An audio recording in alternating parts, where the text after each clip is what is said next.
I am so fucking excited to tell you that my movie, The Machine, will be in theaters May 25th, Memorial Day weekend. Put it on your calendars. Memorial Day weekend, The Machine is going into theaters. Only theaters. Opening wide across the country. Thank you.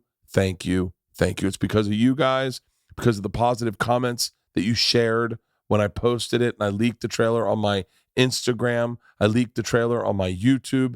All the positivity you guys did, all the sharing. I know exactly the metrics of that, and it did very well, and it is because of you that this movie will be in theaters. Thank you from the bottom of my heart. I can't tell you how happy I am. Hey, guys, brand new podcast, and I'm drunk. I hope you enjoy this podcast. Steve Byrne and I get fucking wasted. I think we drink, pass me that bottle. We drank this bottle of Four Roses and that bottle of Jameson. Yeah, this one of Jameson. Oslo, I'll be there January 8th. Well, I think this, I don't even know, when's this come out? I might have already been in January. Fuck it. My friend Steve Byrne has a new special. It's out on Amazon.com. It's called The Last Late Night. Go check him out. This is a burner of a podcast. I won't waste your time with my fucking promotion. Last Late Night. That's what I said. Shut your fucking mouth. The last late night on AmazonPrime.com. Ladies and gentlemen, my friend Steve Byrne. It's a great intro. Are we drinking? I don't know. What do you think? Are you recording, Halston? No. You guys go ahead. Hang out. Leanne, you want to sit down with us? No, I'm sorry. Oh, come on in. Come on in. Talk to us. Okay. I'm all excited about the pictures I sent. Okay. We're discussing. All right. I work here too. Here, sit down. Take Steve's seat, Leanne. Did you see the pictures I sent? I did not. Okay. So tell us what Steve's going to the bathroom. Tell us what's going on. The podcast's already started. It did? Yeah. So you're building out the studio? Yes. How's it look? We are building out the studio. Whoa, It's I like definitely- that for two bears. Yeah, I think we had to figure out the background, which is not a problem. But No, it's I like a that. lot more spatial. And What do you think? Square or round? I like don't know. round, like round. The I mean, round squares, looks nice. Yeah. The square is counter height. So For those of you wondering, I'm looking at my camera, Halston. We're doing because our schedules are so fucked. We are doing an East Coast or a West Coast Two Bears studio so that Tom can come out here when he's on the road and kind of even it up. And we are building it out, and it looks fucking awesome. we're trying. It looks awesome. What are you doing? She's hiding from the camera. No. All right. So there's a square with the That's higher chairs, Yeah, round with the shorter chairs. it looks great. The other set. Looks a little busy. Well, Okay. Okay. All right. Well, All right. I did All right. take single shots close up with Ruth and sitting where Yeah, a I guest saw. would be, so you can see that too. All right, Steve, sit down. Nice to see you, Steve. What's nice up? to see you. Happy New Year. Happy Miss the New Year. girls. Okay. Pete, I have a delivery coming. This is the craziest fucking day. Why? My day starts today and it doesn't end until April 18th. Excuse me? My day starts today. Are we And going right now? Yeah, we're going right now. Okay. And it doesn't end until April 18th. So you literally are jammed solid till April I had 18th. a panic attack this morning. This is every conversation with Bert. It starts off with you setting something, and then you absolutely just take a hard left on me. So okay, what do you have a panic attack because of the April 18th? Yeah. Because So today you're announcing. I'm announcing that my movie will be in theaters Here we go. Memorial Day weekend. Congrats. Thank you, buddy. We have to drink now. Let's have a little. Ooh, you know what we can have? You know what we can got have? the JMO, right? We got JMO, but it's got barely to. got any We JMO. got to. We got Come it. on. Yeah. Dude, congratulations. Should Thank I you. do the shot glass? Yeah, sure. All right, there we go. I didn't mean to put my finger in the. No, You it's don't- okay. you don't I give a was shit. when I was a server, I used to do this. And people would be like, "Excuse me, these are from the Breckenridge Distillery." Oh, nice. Take it to the top. What are we driving kids to school this morning? Well, I got the Uber today. Can was like, oh, can I tell you what I love about this? is that What? technically there's supposed to be rules in the world. Yeah. And we signed up for a job that has no fucking rules. Dude, congratulations on the movie. Memorial Day weekend. Thank you. The Machine. Memorial Day weekend in theaters only. Yeah. The war is over. You ended the war. Cheers. Cheers. Cheers, guys.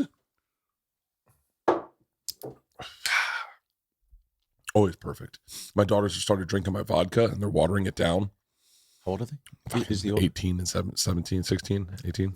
Surprised it didn't happen sooner. But No, yeah, good. well, I think it did because I went into a bottle the other day and I was like, I'm not catching a buzz at all. And then I was like, oh, these motherfuckers. I go, drink the shit. Drink the bullshit people send me. Don't take the well shit. Yeah. Dude, they're going into tequila shots and they're drinking Los Dragones. Excuse me? I've never even heard of It's that. 200 bottles, $200 a bottle, like Yeah. $190. Is that the one that comes in the white bottle with the blue? No. This is a blue. It comes in a blue box. Mhm. It's beautiful. I It's a sipping tequila. well, And my fucking not to a daughter's teenager. Yeah. And I was like, well, you guys aren't fucking sipping it. You're shooting it and going, ugh. I go, drink the fucking shit stuff. And then when they go into my weed, Mhm. they get these motherfuckers. Bert, you're the greatest dad for like a teenager. I mean, you're. Steve. I need to do They this. went in. So this Be on is pain meds this too, and then is- they're- I'm gonna put it up to this. Let me see. Those are mushrooms. Those are mushrooms. So, okay.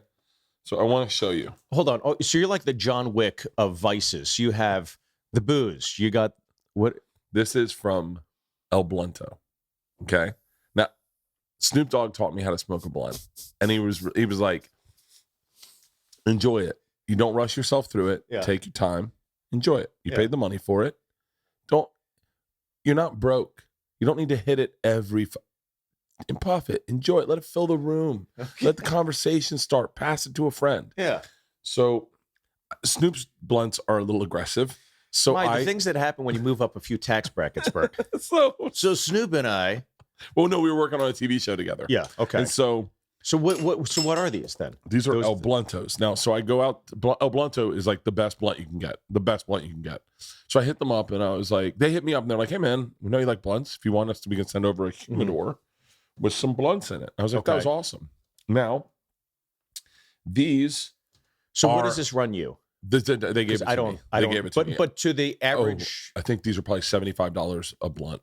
Okay. What they're does an glass average blunt tipped. cost? I don't smoke, so I don't know. I don't probably a lot because this is a gram of weed in it. So it's a Okay. lot of weed. It's like as much as me and you would buy for a weekend, they put it in one joint. Okay. Like me and you would never get through this. Well, you. Me, I would never I get through wouldn't this. do it. Yeah, but But it's also rolled in keef. So it's rolled in like a resin. It's the highest end joint. This joint probably by itself. See what El Blunto, let me see what this says. I can't fucking read anything. See what an El Blunto joint costs.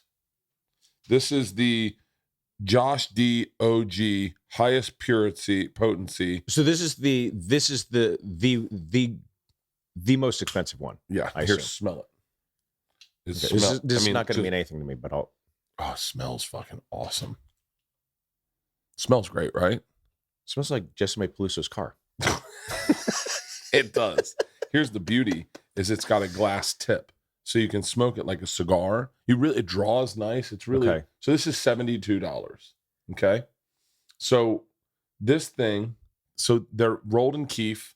They're fucking high potency. Okay. I come in one day and there's one missing. Yeah. I know I don't touch these. I'm terrified of them. Oh, really? My So daughter and her friends went in, grabbed one, thinking Dad won't notice. It's a fucking pack of 5. It's a pack of fucking 5. They grab an El Blunto rolled in keef, and they must have spent the night holding onto the bed, going, "What the fuck did we smoke?" don't worry, he's gone till April 18th. He's not going to know. No one touches any of my weed anymore. Oh my The God. weed's fucking safe. That's like the lesson. Mushrooms right here. Bert, is everything okay at home? You know, Steve, What is going I on? just have a lot of shit. Like you know what it is? I accumulate it and then it just adds up. And Yeah. I end up going like, So these are just cigars. these are just cigars. Okay, and I assume these are pretty great. No, these aren't. So you're a These are- Tampa guy. Tampa guy. I have a great cigar. Byrne humidor. Steakhouse. What is it? Not one of the. It's not just a meal. It's an experience. It's the best. They took me into the wine cellar. Oh my God. It made me want to like learn more and just it's one of those experiences where you just Dude, it's so unbelievable. It's so enjoyable. First of all, the dessert room, when we were kids, we would just go to the dessert room. Like it was too rich for our blood. Like So to people that don't know, it's you're from there. So it is. There's so much rich history with Byrne's from me, my friends, and just our parents. Like growing up, I saw Garo Yepremian. You remember Garo Yepremian? No. He was the kicker for the Bucks, but he was also the kicker for the Dolphins, who in the '72 Super Bowl fumbled and tried to throw the ball, and he couldn't throw a ball because he was a soccer player. You'll know the really? play. Put in Garo Yepremian. Garo Yepremian. Oh, so there's the basement though. Yeah. This place is so rich in Tampa history that as a kid, if there was a special event, we would go to dinner. We weren't allowed to order, like my dad would get a steak. Like it was expensive. I wonder what it would cost. I wonder what it costed now. Because back then it was nice, and you would fall asleep in the dessert room. Your parents, it was an evening for your parents, but Sure. the dessert room was the they take you upstairs. Because the and you'd be dessert like- room is it's like almost like a separate. First off, there's like 8 different rooms. They're all kind of Yeah. themed, Yeah. and you go in and you just know you're in for the waiters train. I heard for 2 years Mhm. until they're actually able to become a server, and you go into these different Watch him spell Garo Yepremian. Garo is Garo. He's Greek, so it's Gero. I'm guessing. Garo, Garo. Yepremian, EU? YU. Why you? That was wrong. You- All right, I'll take a shot for that. Where's your glass? Yeah, it's right here. Garo Yepremian. Can I tell you why I'm so Garo Yepremian? After we talk about it, I got to ask you something.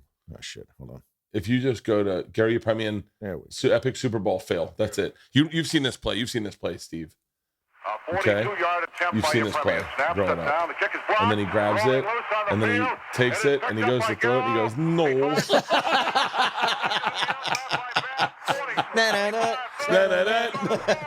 And so, but he's like a Frenchman or something. He didn't know. He never learned how to throw a football. Watch him try to throw a football. You take her. You take her. This is not my ball. It's your ball now. I got great hair. So I saw Gary Yepremian at Byrne's when I was a kid, and this You're losing your mind. was celebrity. I got to be dead honest with you. I think if I was from the outside looking in as a comic, I would look a little bit at me and kind of like roll my eyes and be like, ugh, he's a little bit of a whore, because I do enjoy the trappings of the business. I enjoy being recognized. What? You're talking about present Right day, now, right now. Okay, sorry. right now. I thought you were Like if talking you're about like being a kid. Yeah. maybe not a young comic, but if you're our age, I would definitely look at me and be like, okay, let's pump the brakes every now and then, big guy. Because I like getting recognized in an airport. I like taking pictures with people. I like going out to the bars and hanging out with fans. I've never I had a don't think problem you with like that. fame as much as you enjoy. I think you just enjoy humanity. I do. I will say that humanity supersedes fame for you. Fame is just an introduction to the enjoyment of humanity. In all my years of knowing you, I just think you're just somebody that enjoys the experience of everyday life. I don't mean to sound saccharine or anything, but I No. really mean that. I remember, I have things I remember in life that were special to me. One was Garo Yepremian. Yeah. We were at Byrne Steakhouse, and my dad goes, buddy, Garo Yepremian. So he was our kicker. He was the kicker for the Bucks at the time. Yeah. He's like, Garo Yepremian's over there. And I was like, In a "Shut soft up." whisper, right? I was first grade, I Yeah. think. I was first grade. And at the time at gas stations, they sold Bucks posters. There were posters of Wood was one of the guys named, not the same Wood, but Right. Batman, Doug, fucking, I came my favorite football player ever. Doug Flutie? No, Doug- that's why I'm getting stuck. Oh. Black Doug Williams, my favorite Okay. football player ever in history of ever football. Okay. And they didn't have one for Gary Yepremian, but they had a Bucks pennant. There was a gas station directly across the street from Byrne's.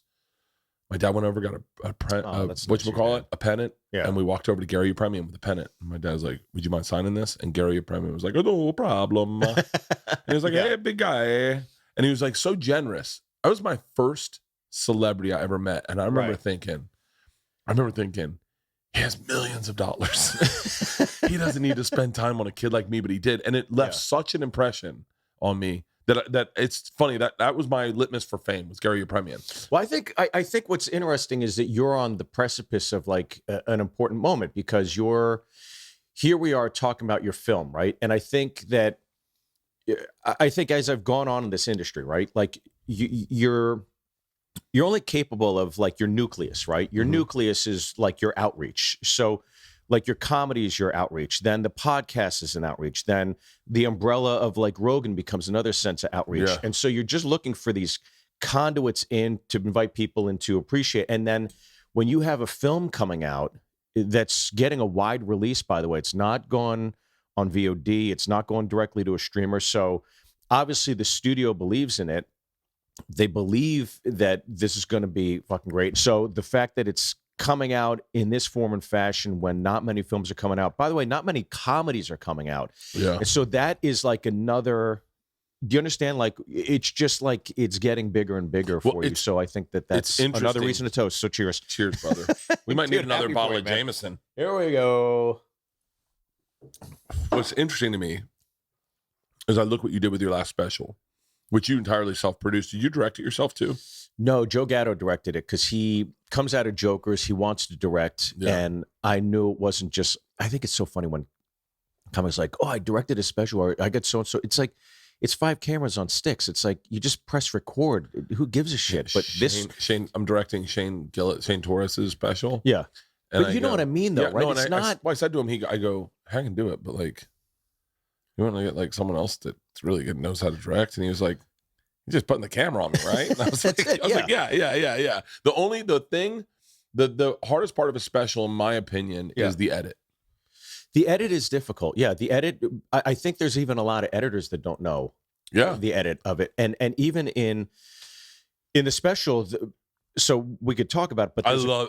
We watched it on the bus. I love it. Thank you, by the way. I love it. And I'm not even saying loved it. Yeah, it's a special you could watch over and over again, and because it's. I don't know if you thought of this. I mean, I watched Chappelle's specials a couple times. Sure. I can't sit through Sugar Rose, but like the and so no, but like it has a feel of going like, oh, I can watch that again. It's coming on again tonight. You know, like because you did it as a late night talk show. Yeah, so I just thought the reason I came up with it's called The Last Late Night. It's streaming on Amazon Prime. It's an homage to the late night talk show. It's called The Last Late Night for a reason, because I feel like it's a dying art form. It's a dying form of entertainment. The variety show went away. Mm-hmm. And so I feel like the late night talk show is slowly dying in front of our eyes. And it was a launching pad for so many young comics like ourselves when we started. And so as I started kind of like researching it and thinking about it, I thought, well, a talk show really is 3 styles of writing. It's quick one-liners, it's storytelling, which you're incredible at, and then it's traditional stand-up done at the end. So I thought, boy, that's 20, 1 hour, do it on the set of a talk show. And I went down a rabbit hole and researched Carson and Bob Hope and Dangerfield and Dean Martin. And I was picking up the tics so much, I started kind of doing the things. And I'm like, you got to stop, just be yourself, you know? But it was a great exercise in understanding the gears of comedy, because I think people think, you're stand-up, just roast them. Just fucking do crowd. It's I cannot roast. They're all so specific muscles. So one-liners are a totally different muscle. I don't do one-liners. So I reached out to Argus Hamilton, and it took 5 years for me to develop it and work on it and get it to be the best version of it. But Argus helped me with the one-liners and just all the different, even storytelling. I'm not great at storytelling. I'm good, but I mean, that's your bread and butter is storytelling, whether it's on stage or off stage. Yeah, but my story. I mean, I'll just take the compliment. I was about to shit on myself because I got fucking ripped at the store last night and did a very long form story that I was like, this is not paying off. But was it the first time I told it? Yeah, then that's it. Yeah. What happens? This is a thing that I think I noticed last night. Yeah, people know you're a storyteller, so they trust you, right? And then you can abuse that trust.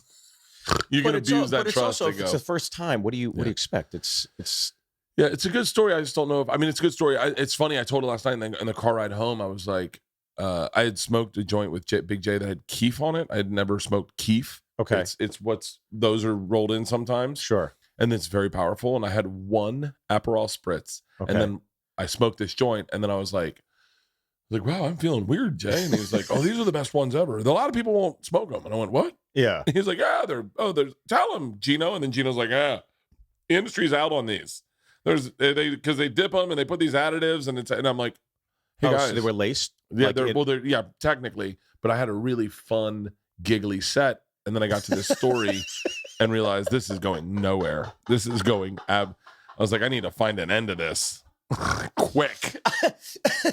And there's no aborting a story. You're like, and then no, when you're yeah. But I love the term a fun giggly set. That just makes me so happy. That I laughed harder than they did, and I got confused a couple times. It was a fucking interesting night. Yeah. It was an interesting night. But I loved what you did with that, and I think, and you're one of the.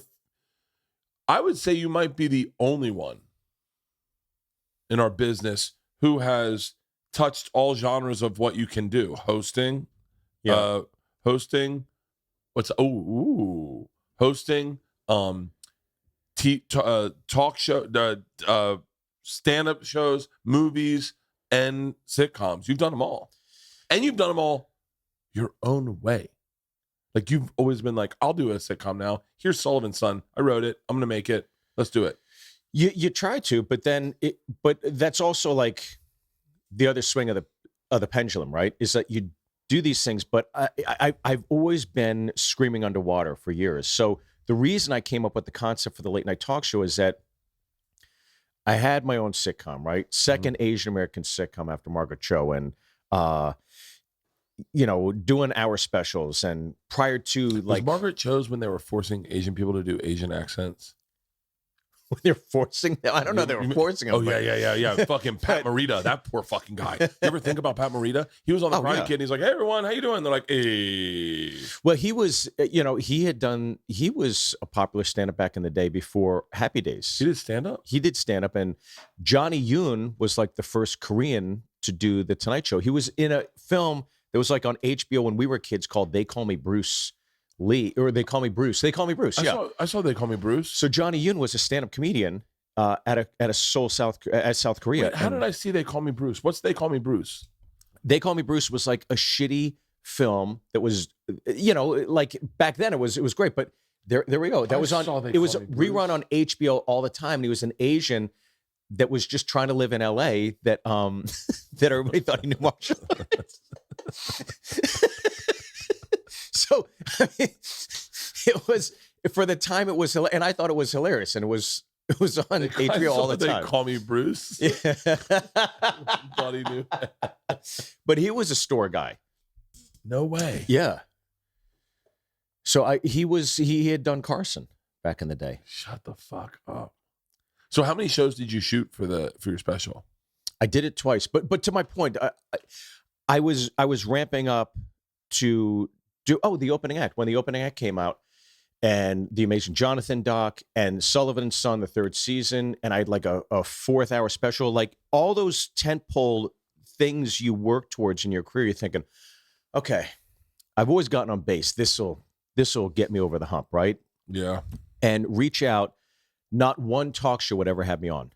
Sullivan's Son, not one talk show would have me on. Same here. Never. And I'm always shocked. I think because they've seen us make our own bones. I think there's a thing that happens. I know that me and you could say 4 names at the same time, and they'd be all the same 4 names of people who have definitely not, I would argue, this is going to sound cunty, but we've had 2 shots, but like guys who just got not gifted a career, but like got like knighted. Oh, where to begin? Yeah. Where to begin? And you go, and then all of a sudden you're like, I legit was doing stand-up, I think 20 years before I got my first legit like my Netflix special. Sure. Like Bill Bert earned a career. Like he earned his, like he busted his ass These in are clubs. for you guys too, by the way. Yeah. Busted his ass in clubs, busted his ass on the road, busted his ass with his podcast. Sure. Busted his ass. And I don't think anyone I don't think anyone was rooting for him. He wasn't in those variety top 10 comics you got to watch this year. Burr? Yeah. Fuck no. Never. Burr's like a blunt force instrument that only through his own gravity garnered acceptance among the industry. Yeah. He would be somebody like, oh, that's fucking atrocious. What did you hear what he's saying? Women attacked him on stage. I was at Dangerfields one night when a woman like literally came up on stage and Burr was holding out the mic stand like the crucifix, going, Really? lady, you can't do this, because he was piling in so hard on like it wasn't even misogynist, but she took it as misogyny. Yeah. And so I completely agree with you. There's people that are so outside the umbrella. And when I say umbrella, there was like the Chelsea umbrella, right? And then there's different umbrellas sometimes where some tentpole will come in and bring people under. I got put under the Rogan umbrella. But here's the thing, you still have to earn it. Like Yeah. there's for every guest like you that came on Rogan, there's 10 others that came on that never clicked or never worked as hard or never like maximized the opportunity. But I would argue that they just texted him too much. I'm just letting them know that it wasn't anything different between me and you. Is that I never texted him like crazy, like fucking wild. I remember what very, very, very early on in meeting Rogan. Very early on, Redman was like, just so you know, Joe's better with texting than calling. Like, just text him. And I was like, really? He's like, yeah, he's better with texting. And I was like, cool. So we're all sitting. I was like, hey man, let me get your number. And he was like, yeah, sure. He texted me and he was like, yeah, just text me whenever. And I was like, definitely. I'm in my head. I'm like, I'm not good at this. I'll text him tomorrow morning and be like, hey, thanks for the thing. It's kind of like swingers. When do I hit him? Yeah. When do I hit her up? And then immediately he's like, motherfucker, this guy's texting me all day long. And I was like, never texting this guy. To this day, I'll text a group chat. I'll text him privately if it's like something important. Right. But he is Rogan is somebody I think that is, I think like people outside the world of stand-up don't realize how, literally it's Johnny Carson. I mean, that's when the Amazing Jonathan doc came out and I was just shangotzed into a situation that I did not want to be in because there was another competitor's thing. It was one of the worst things that could ever, perfect storm, right?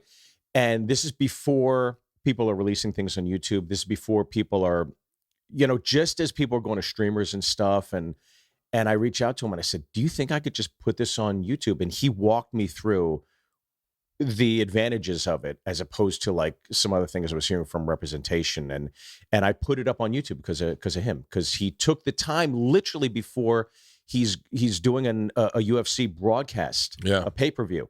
He took the time that day to talk to me for like 30 minutes. He genuinely cares.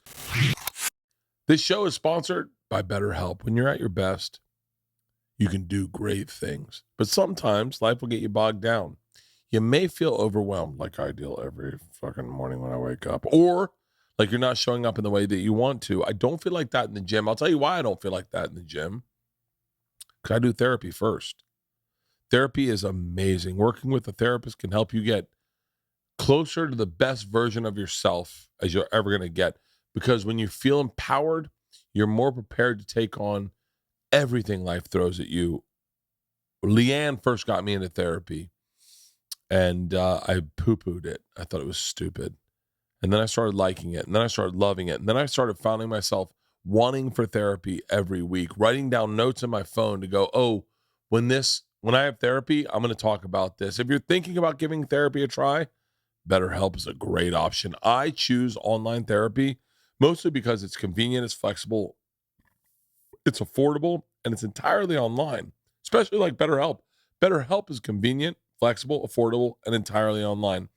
All you have to do is fill out a brief questionnaire to get matched with a licensed therapist, and you can switch therapists anytime at no additional charge. If you want to live a more empowered life, therapy can get you there. Visit BetterHelp.com/Bert today to get 10% off your first month. That's BetterHelp, HELP.com/Bert. Helix Sleep is a premium mattress brand that provides tailored mattresses based on your unique sleep preferences. The Helix lineup includes 14 unique mattresses, including a collection of luxury models, a mattress for big and tall sleepers, and even mattresses made for kids. So how will you know which Helix mattress works best for you and your body? Simple.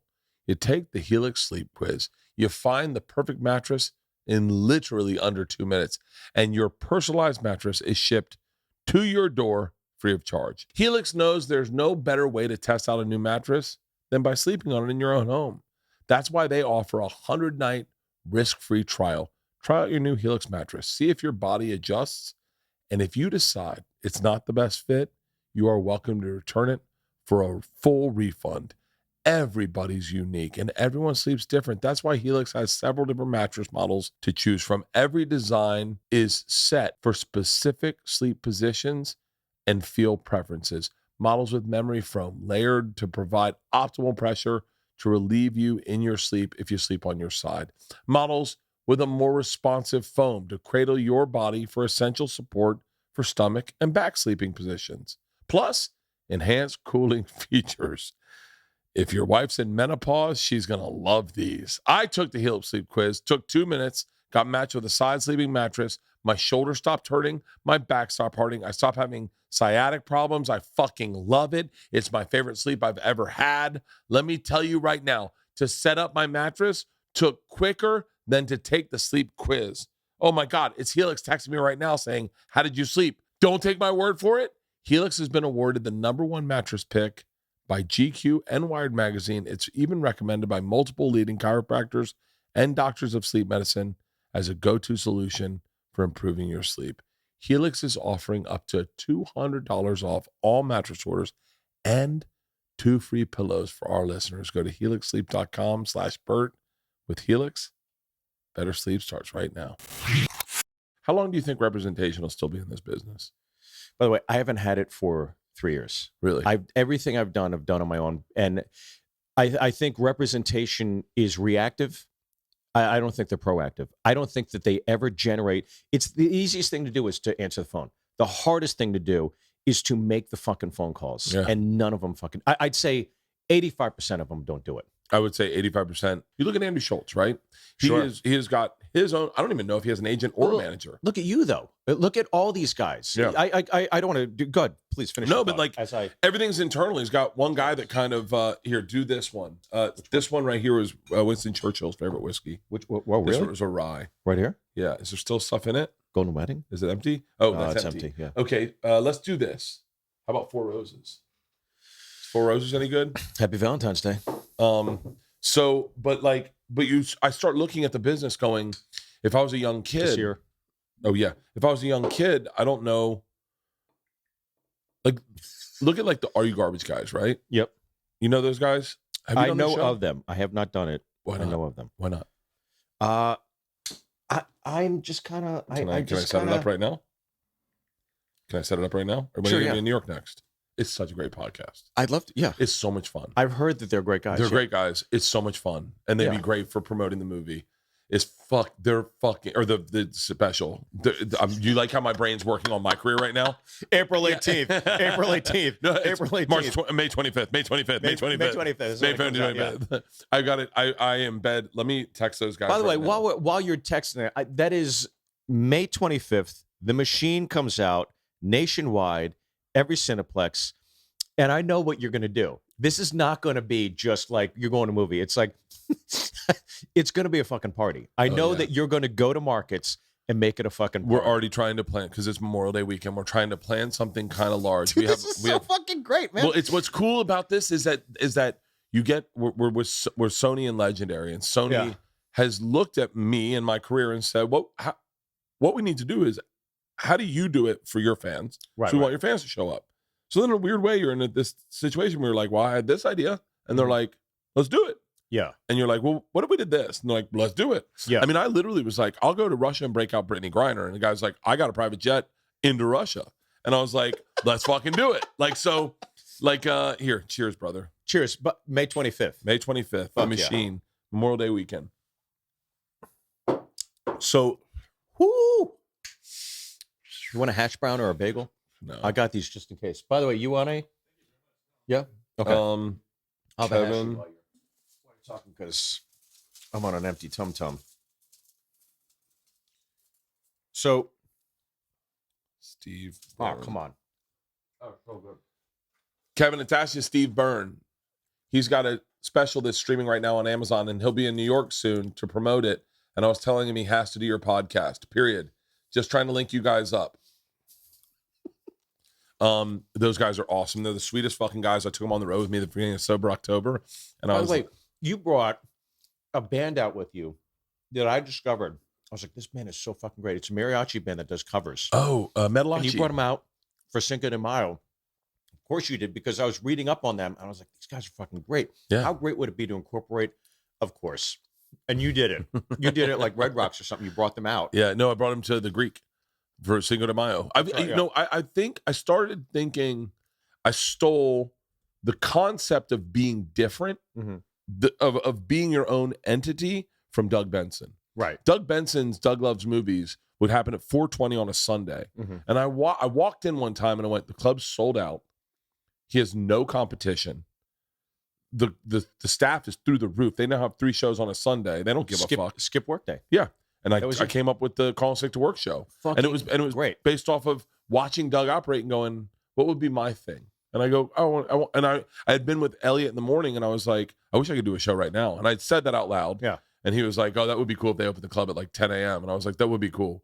And then I was like, wait, Why not? yeah, right? why not? Let me, like they do Doug at 4:20. Let me see if they'll do 10 o'clock. Mhm. But from you, I remember the vibe that, and it leans into what you did in your special, Right. is that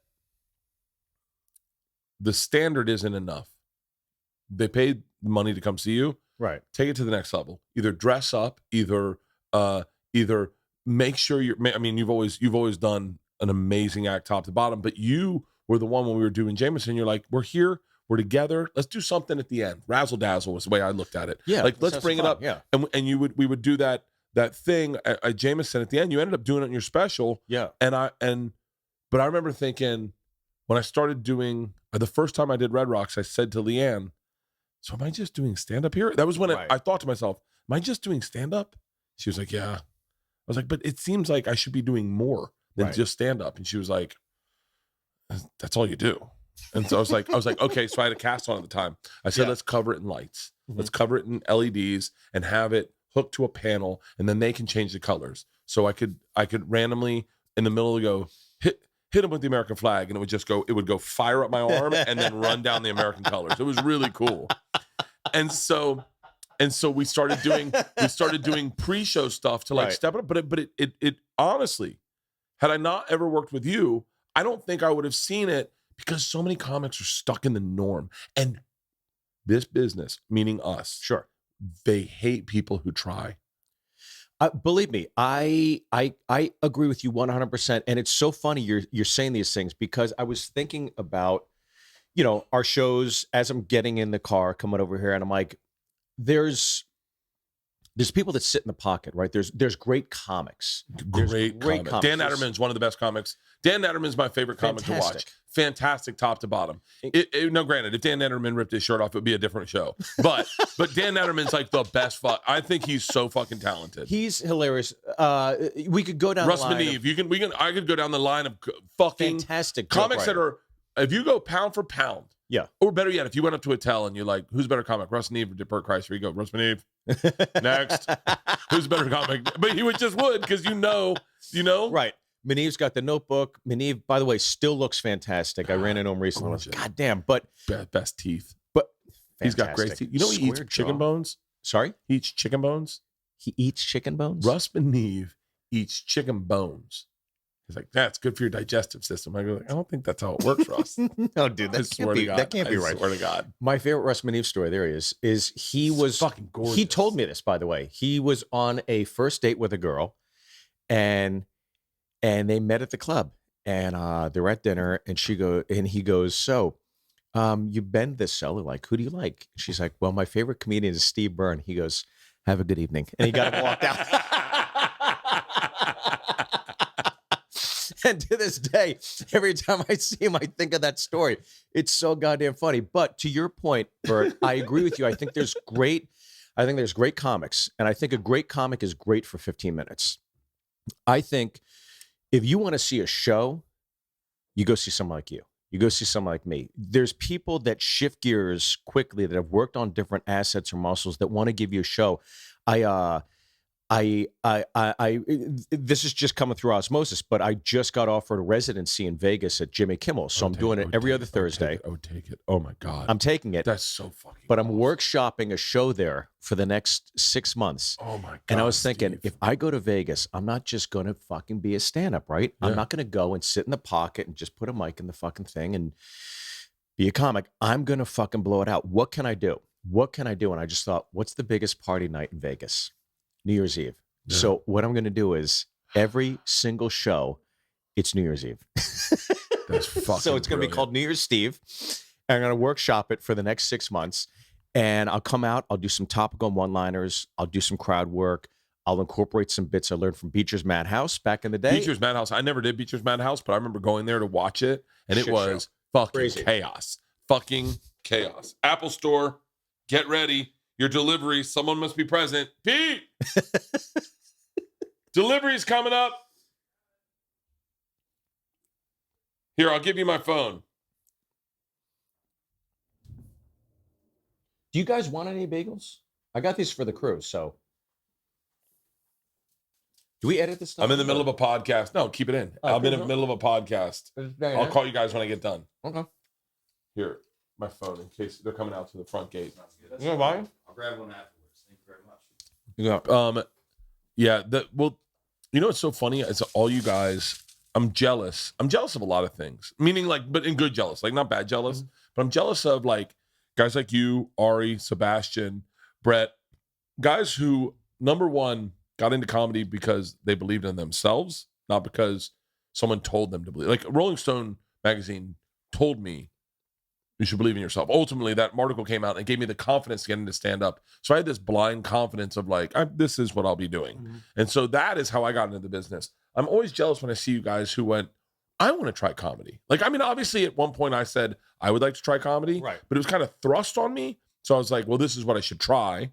And I never, like when I look at Segura, I go, I really think, who told you were funny? Like, but I spent a lot of time with him. I spent a lot of time with him, and I know he's what not you mean, very though. funny. Like when you hang out with him, I find him funny, but I can't. And I've said this so many times, and no one ever understands this. I find him funny, Right. but I don't know why other people find him funny. Like I don't Sure. know why Daniel Ricciardo finds him funny. Like Right. I don't think Daniel Ricciardo does. I think Daniel Ricciardo finds Tom like I go. I don't understand. And then also I go to Tom.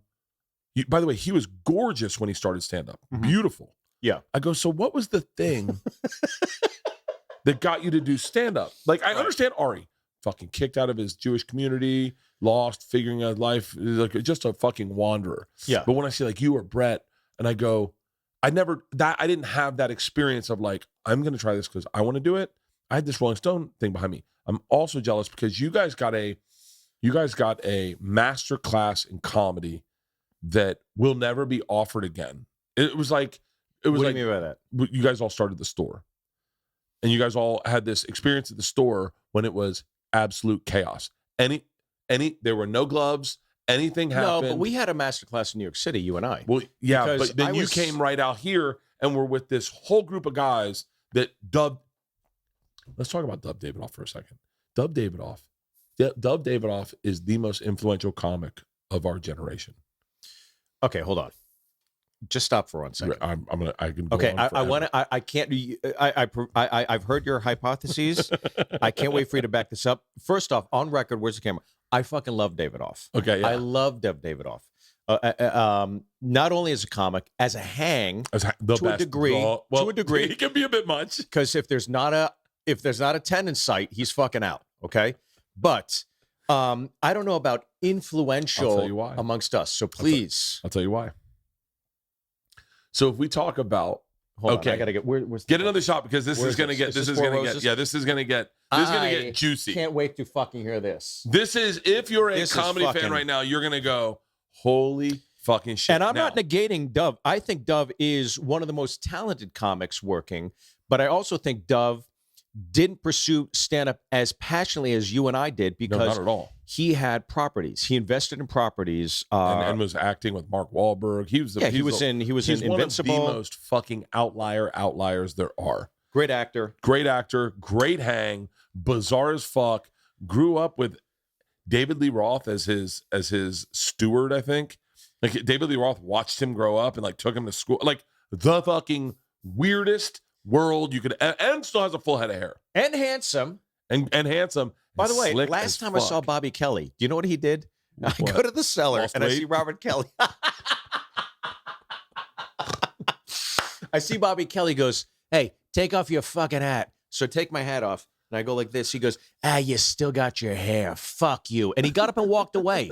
That's Bobby Kelly. He's pissed off at me because I have my hair. You know, Bobby. So I'm not even getting into this. Dub David has a great head of hair. So Great here's head my of hair. theory. Okay. All right. We should do a shot before I start this conversation because this conversation is going to get slippery. and I'm going to get a phone call from someone. I'm going to get a phone call from All right, someone. yeah. Okay. By the way, I'm going to say this before we do the shot. The greatest in all my years of stand-up comedy, the greatest pull sexually I've ever seen, Dub Davidoff. I'm dating a Ford model. Ford model meant something back in the day in New York City, okay? It did. I don't know if it still does, but this And we're girl not Mary talking about comes the down. car, everyone. No. This is not a Fiesta, okay, or a Focus. This is like this girl Mary comes down. She's gorgeous, and she brings her friend, and her friend's beautiful, and they're both Ford models. I sit them down. They're at the cellar, okay? They're gonna come see my set. Before my set, I go, "Hey, this is Dove, guys. Dove, come on over, have a seat." I go, "Guys, let me get you a round of drinks." I get them. I go, "Okay." I get the order. I go to the bar. I come back. Dove is gone with the girl. They're gone. I'm sitting there with Mary. And 30 minutes goes by. Where is she? She comes back 45 minutes later. Her hair's fucked up. She's got no makeup on. I called Dove. I go, "What the fuck happened?" He's like, "Stevie, we went down Manila Lane." I go, "What?" Because you know Manila Lane? Yeah. It's so dark, and It's that's so where dark, yeah. And I'm just Dove banged her in the fucking alley. By the way, this is 10 seconds.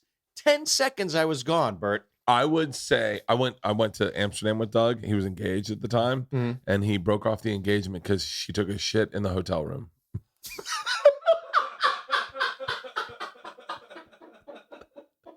He goes, in that Dove way, he goes, "Can you believe that? I mean, hey, I'm on the bed. I'm on the bed.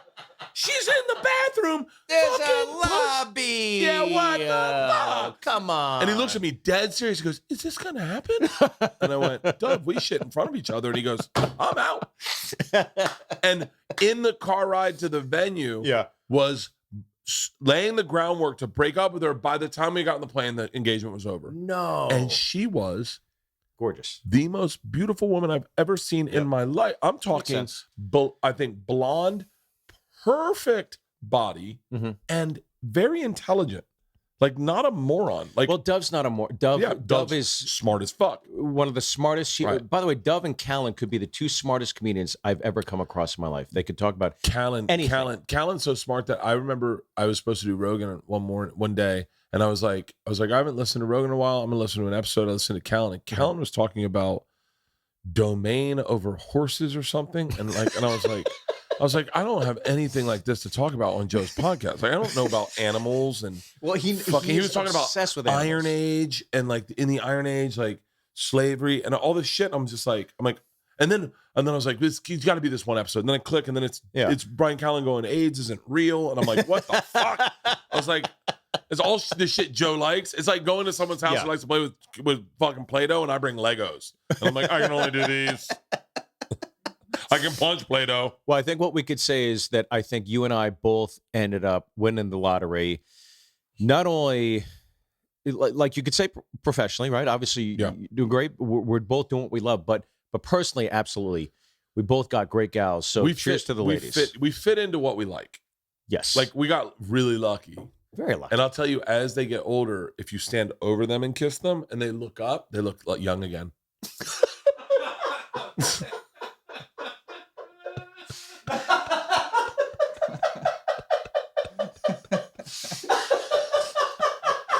Cheers.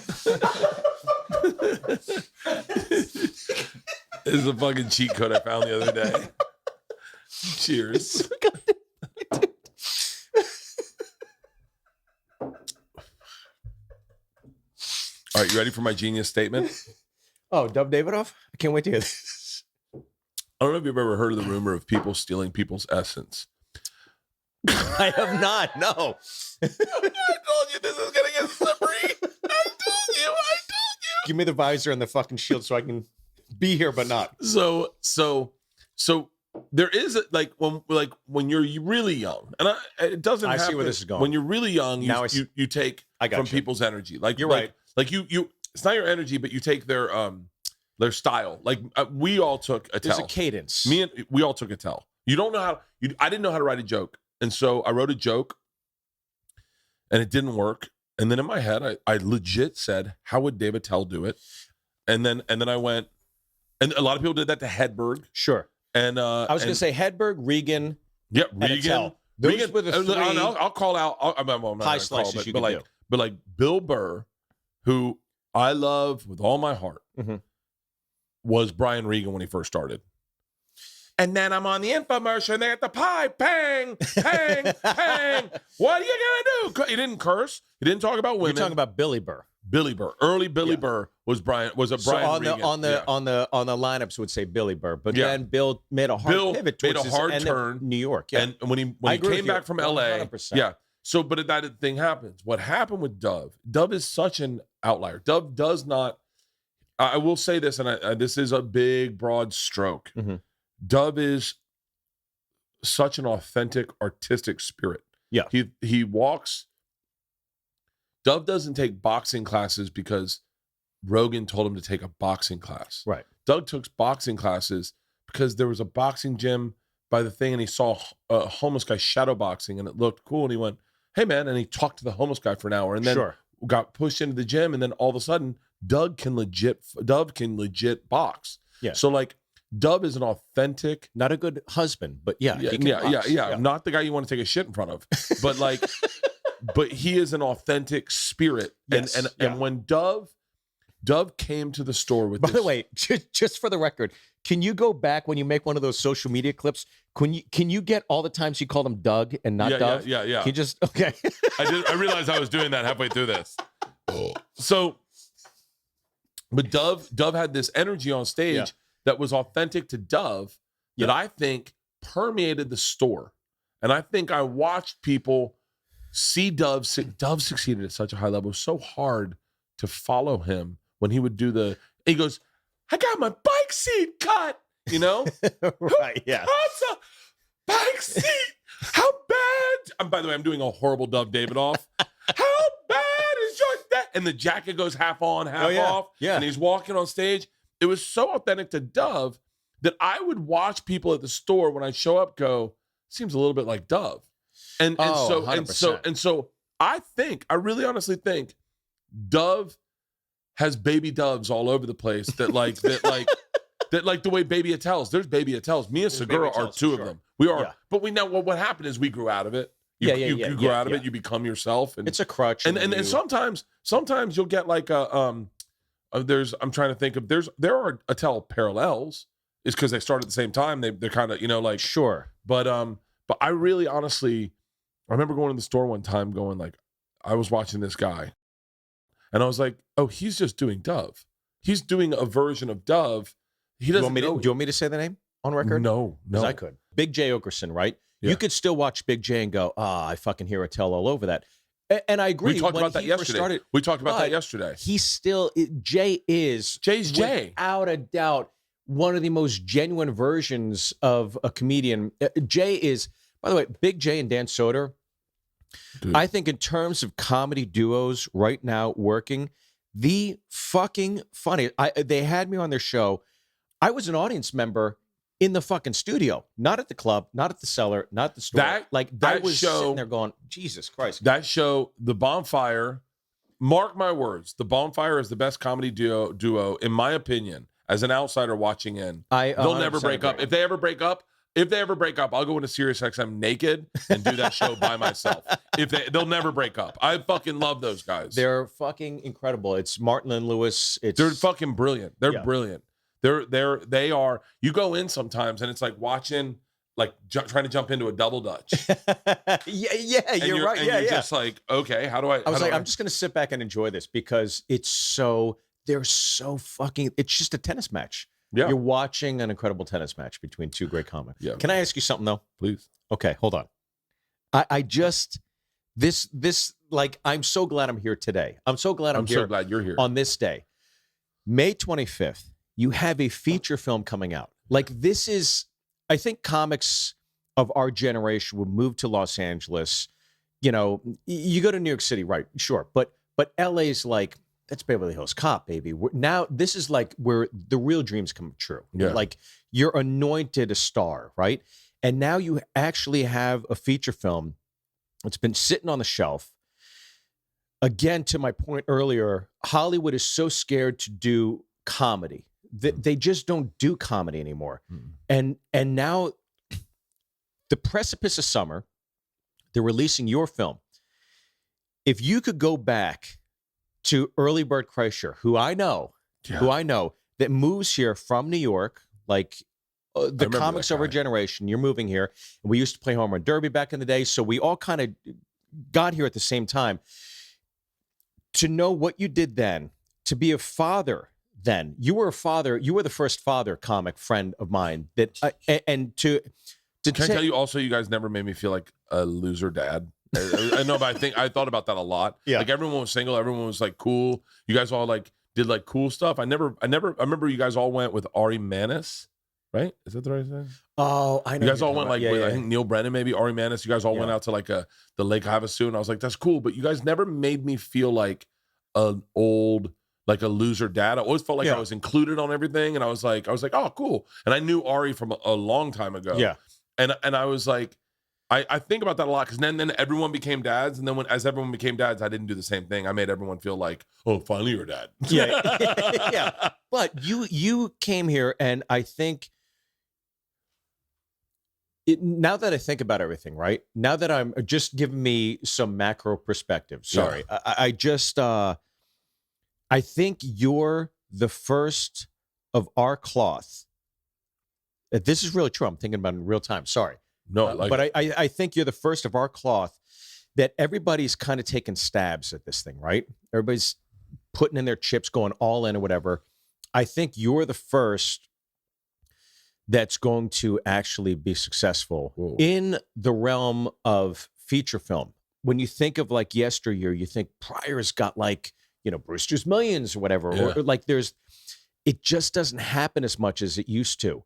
And I think comedy has the studios have been hesitant to go all in on a comedian. Bill Burr should have had 3 films by now, is my point. Yeah, why hasn't he? Because they're fucking scared. And the reason he's got a new movie. He's got one coming out. He's got a new movie that I haven't seen the trailer, but Rogan saw it, and Rogan called me after he saw it and was like, have you seen Burr's trailer? He goes, it's fucking amazing. Yeah. And I was like, nice. I got a call from... But this is my point, just real quick. I think the studios... I think America, the country in general, has always looked to comedy as an outlet, right? Mm-hmm. So over the last few years, you've had big tentpole comedies. We could all... like generationally go, oh, fucking Stripes, Hangover, et cetera, et cetera. But we don't have those the last 10 years. I think Hangover, Bridesmaids might be the last one. Yeah. Everybody saw that and everybody loved it. Yeah. But since then, you could say XYZ, but not everybody can quote those lines, et cetera. It's hard to quote those lines, yeah. So what happened is Hollywood dipped away from it. And where did the country get its hankering? Where did they get their fucking tune up? It's from you. It's from Burr. It's from countless Segura. It's from, there's like maybe 6 or 7 comedians that you could say, hey, these are the guys that are, and a woman or 2 in there. Yeah. Not as much as the guys, even though there's all that grief beset with that. Schumer for sure. But I think that's where America is getting their fix. To just get away and hear things that are politically incorrect, to hear things that they wouldn't hear at work, or you got to vent somehow. And so I think now that that's been staved off, I think people are waiting for the dam to break. And I would not doubt for a minute if that dam breaks from the very conduit that's been given to them via these last few years, comedy via the feature, which could be you and Bert. I would So love- I'm hoping to God I it would- happens. I would love that. I would love that. You know, I got a No, call. cheers to that. I got a call from. Please take me. So I didn't mean to. I didn't. No, mean to no, cut no. you That's off, but perfect. that was perfect. my point because Well, I think I felt the stress of that. Not fully, Mhm. but I felt the stress of it when we got greenlit. right. I didn't understand what that meant. I didn't know that greenlit meant they've allotted the money. You're actually making the movie. Yeah. Up until the day that my director came over to have a drink with me, Mhm. and he's like, "So we're making this movie," and everything's such bullshit in Hollywood that I was like, "Okay, we'll see." Sure, we'll say yeah. And I was like, "No," he's like, "We're greenlit." And I But was your like, contract, you signed, the ink dried. You're doing it now. I never signed a contract. I don't even know if I signed a contract to this day. Believe me, Judy will make sure you're Yeah, making yeah. the film. So, but like he came over and he brought a bottle of Blanton's, and I was like, I didn't even know that Blanton's was like a great whiskey. Mhm. Me and him drank a bottle of Blanton's out in my backyard. This is when they were redoing the house. Yeah. And I went into Leanne. I go, I think we're actually making this movie. And she goes, yeah, honey, you're going to Serbia for 3 months. You need to be ready for this. And I Yeah. was like, no, like, because I'm always waiting for it to go away. Because that's all Sure. every time we had a development deal, anytime you had a pilot, anytime you Right. had a fucking anything, a series order even, Sure. it just all went away. That's the way Hollywood always worked. And the thing I knew I could count on was podcasting. Right. It got put in the trades.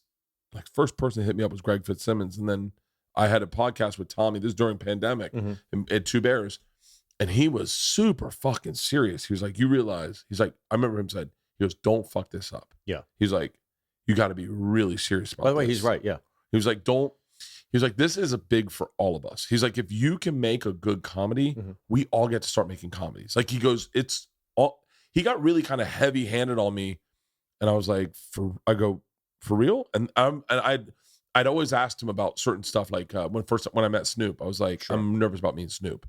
Like, what do I do?" And he goes, "Don't overthink it. Just be you. Everything about you that we like, you'll do in front of Snoop, and he'll love you." And of course, I was fucking a jackass in front of Snoop, but Snoop liked it, Right. and then we became friends. So I was like, should I quit drinking? And he was like, "No, be you, make yeah. this movie, have fun, but remember, this is really on you." And I got really in my head about it, and I started like thinking like getting super sad and going like, it sounds crazy, but like I never really advocated for myself in this business. Mhm. I'd always just go like, we'll do it the way they want to do it. And then no, not at this point. yeah. And then we got in for the first day of shooting. And my cousin Andrew, who you just met, who, by the way, his name's Andrew Hobson. He's the smartest guy I've ever met in my entire fucking life, top to bottom. We were sharing a room in a house in Serbia. And he came in, he was like, "I don't like this first scene." And I was like, "Really?" And he was like, "It's not hard enough." And random as fuck. I'd been listening to Rogan that night. Right. And he was talking to someone. He was like, "No one makes like fucking hard R comedies." Sure. And I was like, "Yeah, that first scene needs to be harder." And he was like, "Let's rewrite it." Mhm. So we rewrote it, and then we gave it to Peter. Peter saw it and was like, "I like it." I go, "Can we shoot it as an alternative?" And he was like, "I like it better than the first one. Let's just shoot that." This, I haven't even seen it. I've heard from our boy Billingsley Yeah. and our pal Vince Vaughn that this thing is fucking great. So I know it's gonna be fucking great. I So hope so. I hope cannot everyone enjoys it. wait for this to come out. Cheers, pal. You get Honestly. thank you. This is Thank fucking you. awesome, dude. I hope. It's I gonna hope be people great. like it. It's gonna be great. Yeah, you saw the trailer. Whew. I wish I could show you the trailer. No, that's the teaser. The trailer. You saw the trailer, right, Holston? We had the trailer, and it's so funny. It's so funny. Is in the trailer. That's the teaser. We don't need to watch Wait, that. this hasn't been released yet. No, this is the teaser. You've seen the teaser, right? I've not seen the teaser. You've never seen the teaser? No. Oh. Put it on your headphones. You've seen the teaser, right? No, I have not seen. Oh, for When real? did this come out? Oh, I leaked it. Oh, wait, you want to hear a great story? Leaked the teaser. So wait.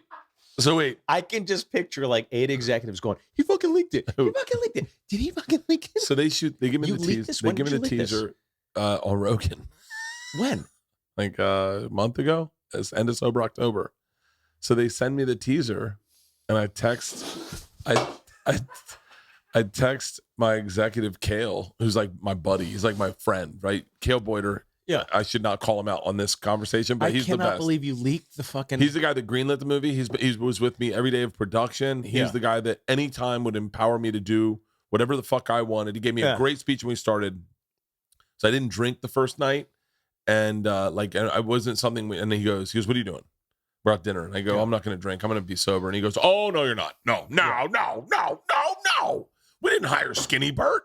We didn't hire sober Bert. We hired party Bert. Yeah. He was like, and he said something really brilliant to me. He goes, I can't tell you if this movie's going to be good. I can't tell you if it's going to make money. What I can tell you is we're making it. Yeah. And you will get a couple opportunities to do this in your life. Maybe this one.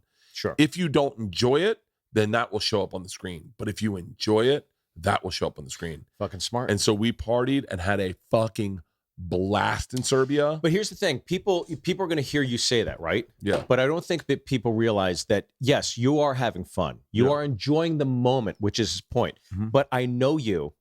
I know you care. You care about hardcore, everything. yeah. You're still doing the work. So they sent me this teaser and I like it. And I go, So much so. and so well no, Fuck it. we're getting caught in the weeds with this releasing it because everyone puts it on a shelf and they're worried about so much shit in my head it doesn't register with me entirely. Sure. That's my fault, but and so I just was like, I'm not like, let's just fucking put it out. And then So you've shown us on the podcast. so I go on Rogan. Can we watch this in real time together? Yeah. Well, Okay. I'll tell you the backstory. Yeah. So I go on Rogan. I got to cheers you after this one. So I go on Rogan and I show Tommy first. I show Tommy. We did two episodes of Two Bears before we did Rogan. I show Tom the teaser. I go, I just got this. Do you like it? I show Tom and he goes, this is going to be a fucking hit movie. And I went, hold on. I said, I'm thinking about leaking it on Rogan. And he goes, hey. He's like, you get in a lot of trouble, buddy. And I go, I know, but I think if I leak it, it'll force them to release the movie. And he goes,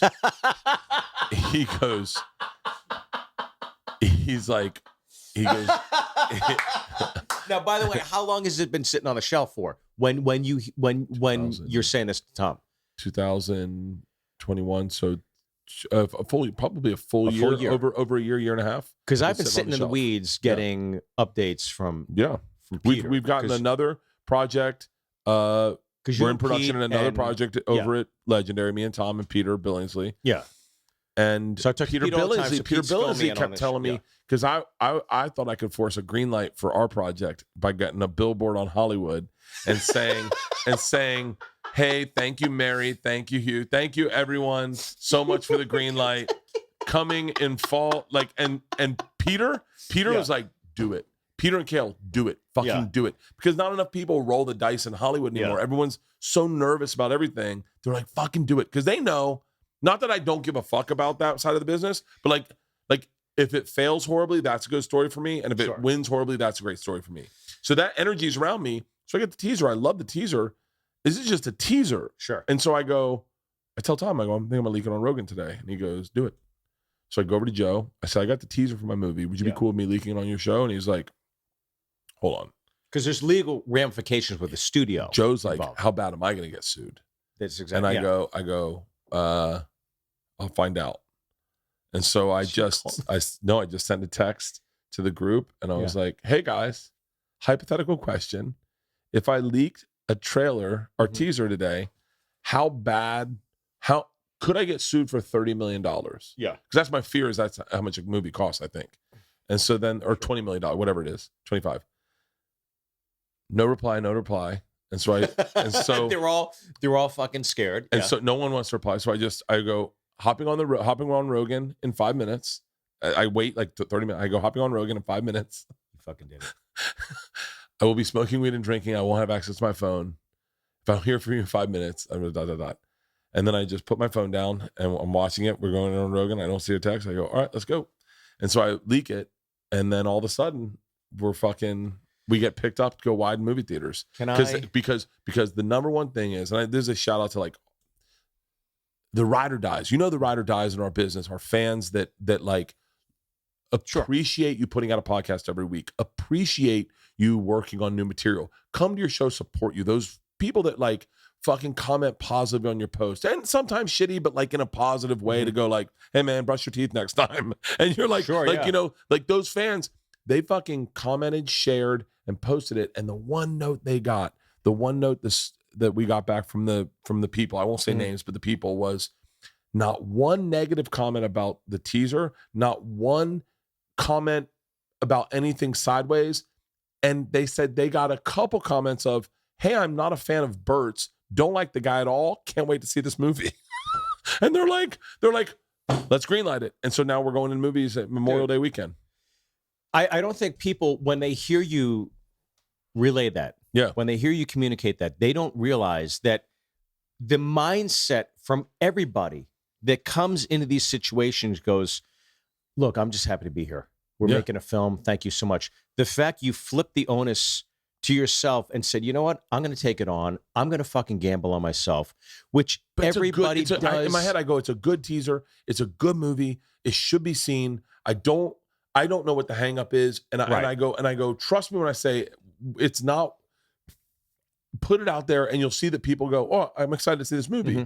And man, the feedback from leaking it was out. I mean, literally just on Rogan, 15 million people saw it. Just on Rogan, but just 15 million just so people saw your it. listeners know, they strategize this shit.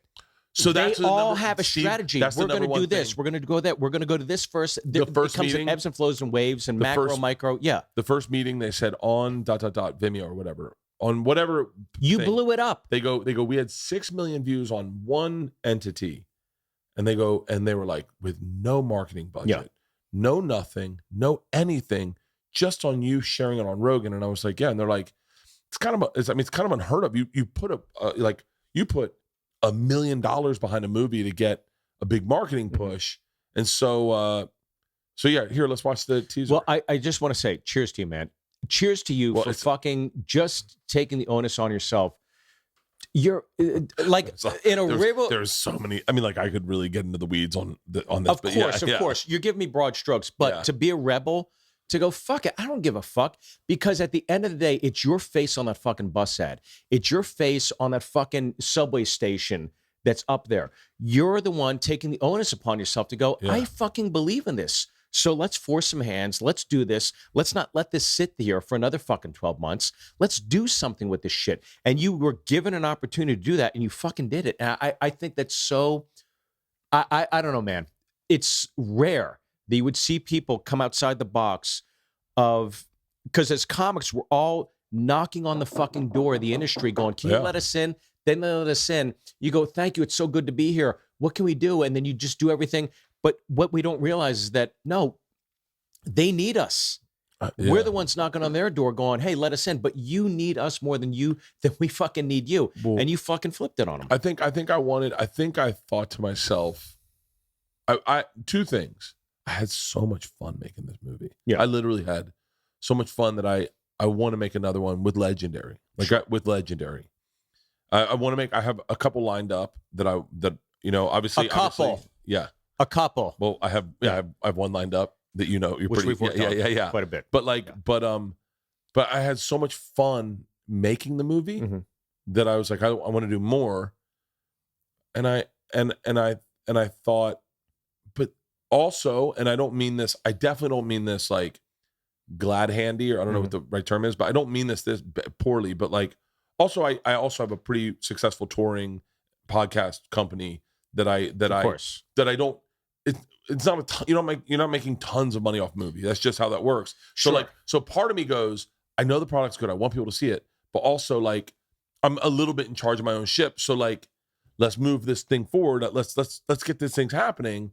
And thankfully, and I have to shout out like Mary and Kale and Hugh, everyone over there. Sure. Like Legendary are so fucking cool that they understand me. They understand me and they get me.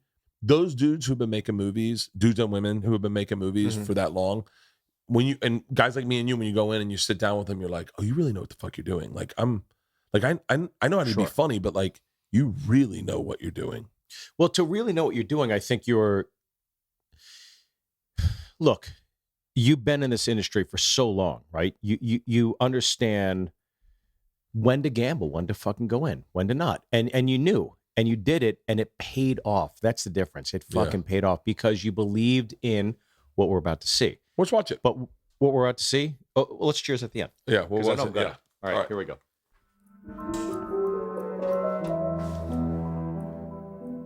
My father was no criminal. He was a salesman. And then you stole the only thing he ever cared about. Sorry.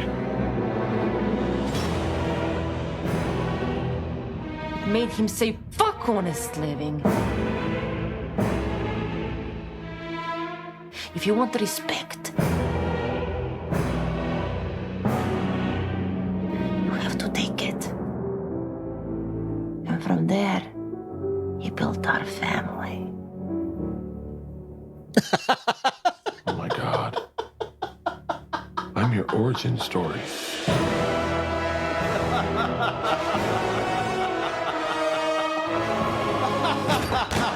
I'm gonna be sick now. You throw up. Did you throw up? I'm gonna throw up. Don't throw up. Don't throw up. I'm sorry. I'm sorry. It's fine. It's fine. Did you just put it in your pocket? I didn't know where to put it.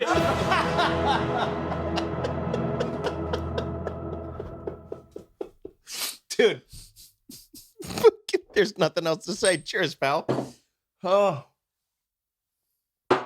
Oh. That's it. That's it. I can't wait to show you the full trailer. The full trailer is fucking. Depending on the film, that's your page 5 or page 12. That's it. What's that? It is knowing what the film's about. Yeah. And that's it right there. Yeah. Yeah. Oh wow. Oh wow. Yeah. Well, I had to do the other that's work. so interesting. I That's so had to do the interesting. other work. I had to do the writing because, again, nobody gave us opportunities. But I wish I had the fucking script right now. I wonder if I have it on my iPad. I don't have my iPad. Page 5. it's either page 5, 5 to 7, or 12. I'd say 10 to 12 in that right there. Yeah, page 12. That's where it is because you're Yeah. going to establish whatever. But I mean, dude, that's it. Oh, thanks. That's it. Man. Yeah, it's. I hope people like it, and I hope people. You know, I don't know, whatever. I have a lot of marketing ideas planned out, so I'm like, you know, going like, oh, what if we do this? What if we do this? I want to do it in these because I can do this, and so my problem is I'm working myself to You should fucking get- death. You should get Alex Ovechkin, Evgeny Malkin to fucking party with you and promote this thing after they, during the Stanley Cup playoffs, because Oh, that would be all those fucking Russian great. hockey players will fucking go bananas for this shit. Oh yeah. And that's where the Ruskies are. They're here in the I need hockey. to get a bunch of fucking Russian hockey players. Someone write that down. Ovechkin, Pete, write down Get in. Ovechkin. 871. Let's do this. The fucking I was gonna go to, like, when we were talking about announcing the date, I was like, I'll go to Russia. Who is your DP on that, by the way? Igor Bird. I just wanted to compliment your DP. Igor. It's okay. This is Igor. He go, okay. I said we use the 25 on this. Okay.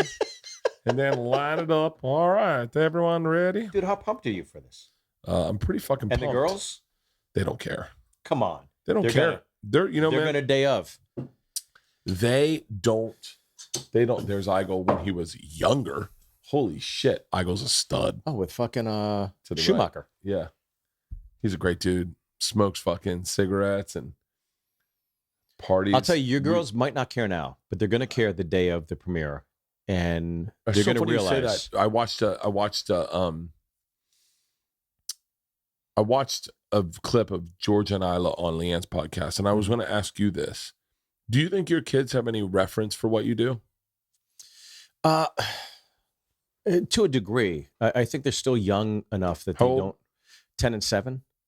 Your son's 7? 10. Your son's My daughter is Olivia. She's 10. My son, Kent. Well, with gender, Yeah. he's 7. Yeah, Fine. Kent. Yeah. My So I son's moved. a lion. That's why we're in Tennessee, Bert. Yeah. But like, I watched Georgia talk to Leanne on a podcast. Leanne put her best of 2022 up, clips up. And one of the first clips was her with Georgia and Isla. You know this clip better, Halston, but Georgia was saying, I don't really. Would Leanne do a shot with us right now? Yeah. Well, let's Was she? hear her. Yeah. I don't want to. No. Is she here, Halston? I No, don't want would to speed love bump her. your conversation because bookmark what you were telling me. my But I phone. would love if she joined us for a shot, Yeah. Hey, even if it's a Halston. tail end or whatever. Hey, Pete, can you grab Leanne? Georgia was saying to Leanne, I don't find him funny. Okay. Like, am I saying it wrong? Because it's your dad. It's your No, don't father, play it. Don't yeah. play it. I mean, get it. it's too. But it's like she's like he's my dad, so like I don't really find him funny because she knows all the parts of me. Sure. You know, I and completely understand that. I dare I say Georgia and I have had a strained relationship over COVID because I had never been around, and then all of a sudden I was there every fucking day, and they got to know me, and they were like, "Oh, I don't like this guy. he is hypersensitive, hyper micromanaging." And he's like asking, like, because I'm used to being on the road where I'm like, hey, can someone grab me a water? And everyone's like, huh? But I can understand the hypersensitivity. Oh, I'm so because sensitive. when people have asked me in the past, I'm like, BertKreischer has the emotional bandwidth of a 12-year-old girl. Yeah. Like you really take things to heart. I think it's your weakness, but it's also your greatest strength. I really think that because of that, you're hyper aware of what it means to say things or whatever. Well, I had a joke last night that I didn't say on stage because I went, I'm hyper aware of things where I go, I remember one time I was in, do you remember when we used to do, what was this club in Chicago? Schomburg? No. Zanies? Before that. Oh, Sharky's. Was the it fucking, no, not Sharky's, but the guy, the mob. Yeah, that guy. Yeah. Yeah. And I remember one guy in the back was like, It was Milwaukee. No. Do you remember that fucking club? Where you had a choice between a 42-inch HD TV or your check, and there was a gun on the table? It's like, I'll take my fucking check, please. Do you remember? Do you remember when we did that? And the guy goes, I said, I'll make everyone $100 in tips at least tonight. If not, I'll take a picture of butt naked with the whole crew. Do you remember this? Yes, of course. Yeah. Of course I do. And then you're sitting there going, give me that hundo, because you're so fucking young and like, come on in, baby. We were wondering if you'd do a shot with me and Steve. Would you do a shot with us? I have to drive to the airport Why? in 5 minutes. Oh, for real? Oh. Yeah, I'm leaving in like 7 minutes. Oh, okay. Well, we got to cheers. Well, here. Come on in. Come here. Sit right here. Sit right here for a I'd second. love to, but sorry. No, come on. No. That would be irresponsible parenting. No, No. of course. But Someone's got to drive the boat. Someone's under the bottom going, if you're shitting, shit out the door. Hey, what? Okay. We're building a new podcast studio. I'd love for you to come to see the new podcast studio campus? and do an episode. Yeah, campus. The campus, yeah. We had considered putting frat Greek letters. It's got to be the campus, buddy. Yeah, right. It's a great Kreischer, fucking, come yeah. on, buddy. It's where it all Go to the generates Kreischer from. campus. Well, wasn't it going to be Beta Beta Pi? What was that? Birdie Boy Productions. I'll cheers to that. Cheers. But can we cheers to, obviously? What? I'll let you take over. No, But you we were say gonna. it. No, we were talking about our wives earlier. Oh, About good. Sorry. Steve was saying that if you get your wife to look up at you. Nothing. No, we're just we got really lucky. We got really We were talking lucky. about how lucky. Especially we got really fucking lucky with finding our path at the right time and not fucking it up. That's true. Yeah, right? And you know, who you are brought you the luck also. Right? Who you are brought you the wife and Sure, the job and yes. the work and the luck. Yeah. But Leanne, I was talking to my wife about this recently, and I said, I thank my lucky stars because the person I married was not the person I'm here with today. Oh my God. We did not. When I took those vows, I did not anticipate professional setbacks or personal setbacks or all the the gravitational pull of relationships that come into play. And so I just say, I've always said to her, I said, I cannot thank you enough for everything you've responded to in such a positive way. Like I could get emotional about it, but I'm going to stave off my emotions. But I just was like, I cannot thank you enough for being the person I didn't know I would be married to, all these years ago. I call her a penny stock. Like Oh. I got a penny stock that fucking blew up into a That blew the corporation. fuck up. Yeah. Because I didn't know she was smart. Like I wasn't listening Oh a my lot to her. Like That's so terrible. no, but I didn't know. No, I didn't mean it that way. I meant I didn't know she was as smart as she is. Like like you fall in love. Well, I liked your body at first. That was it. And then I got really lucky. Leanne, you have 5 minutes to get to the airport. I was panning in a river, right? Yeah. And all of a sudden I was like, shit, it's sparkling in here. I don't know if I like how I'm being represented here. I was in a river. Yeah. She was a rescue dog. No. I was a rescue dog. I didn't know In she was Tijuana. In Okay. Tijuana, Yeah. that all of a sudden could run with the great. Do you ever see the movie Ratatouille? Just pulling us hair beneath the No, But I think the adverse could be said to your husband, obviously, because you had no anticipation of what would be. She knew. 100%. She knew the No, whole fucking yeah. time. Isn't that crazy? Go ahead, say it. The first time I saw him do stand up, I said, you're really good, but you're way smarter than what you're talking about. So I think you need to get smarter because you're way smarter than that. And I was like, he's either going to hate me, but I can't live with somebody for the rest of my life and be Sure. like, that was awesome and not mean it. That's not who I am in any way, shape, or form. And what happened was he went, well, what does she mean by that? And how Right. can I apply that? Because And he's not smart enough. no, exactly. Yeah. No, he I'm just still was, kind of not. I think he wasn't brave enough at the time To take the leap, yes. to be as smart as he really is. But you also You know need what the I mean? maturity to get there. I think to so. Yeah, coalesce with. Sometimes Yeah. it just takes time. Yeah. it does. It's And you like, need friends like you, Ian Bag, yes. Tom Segura, like my friends to go, hey, I like that bit. And me go, oh, for real? And you're like, yeah. And you're like, it's not something I'm doing on stage. And then they're like, well, but it's better than what you're doing on By stage. the way, I'm going to say this real quick. Cheers to you guys, because what you just did, you had your arm around your wife. She's got her arm over your chair. And it's just like, after all these years, it is fucking really special to see that that's still there. So I just want to cheers to you guys Aw, before you thank march you. towards, personally, it's all there. Professionally, you have something to look forward to May 25th, and that will celebrate a culmination of all these years personally. So honestly, cheers to you guys. Thanks, Steve. That's I'm gonna really open cool. this Coke. Cheers. Can I piss real quick? Oh, piss. Very sweet of you, Steve. But I meant that. I really mean it. No, I believe you.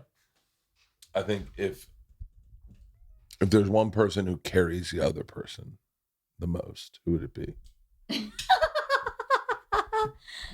Who do you think it would be?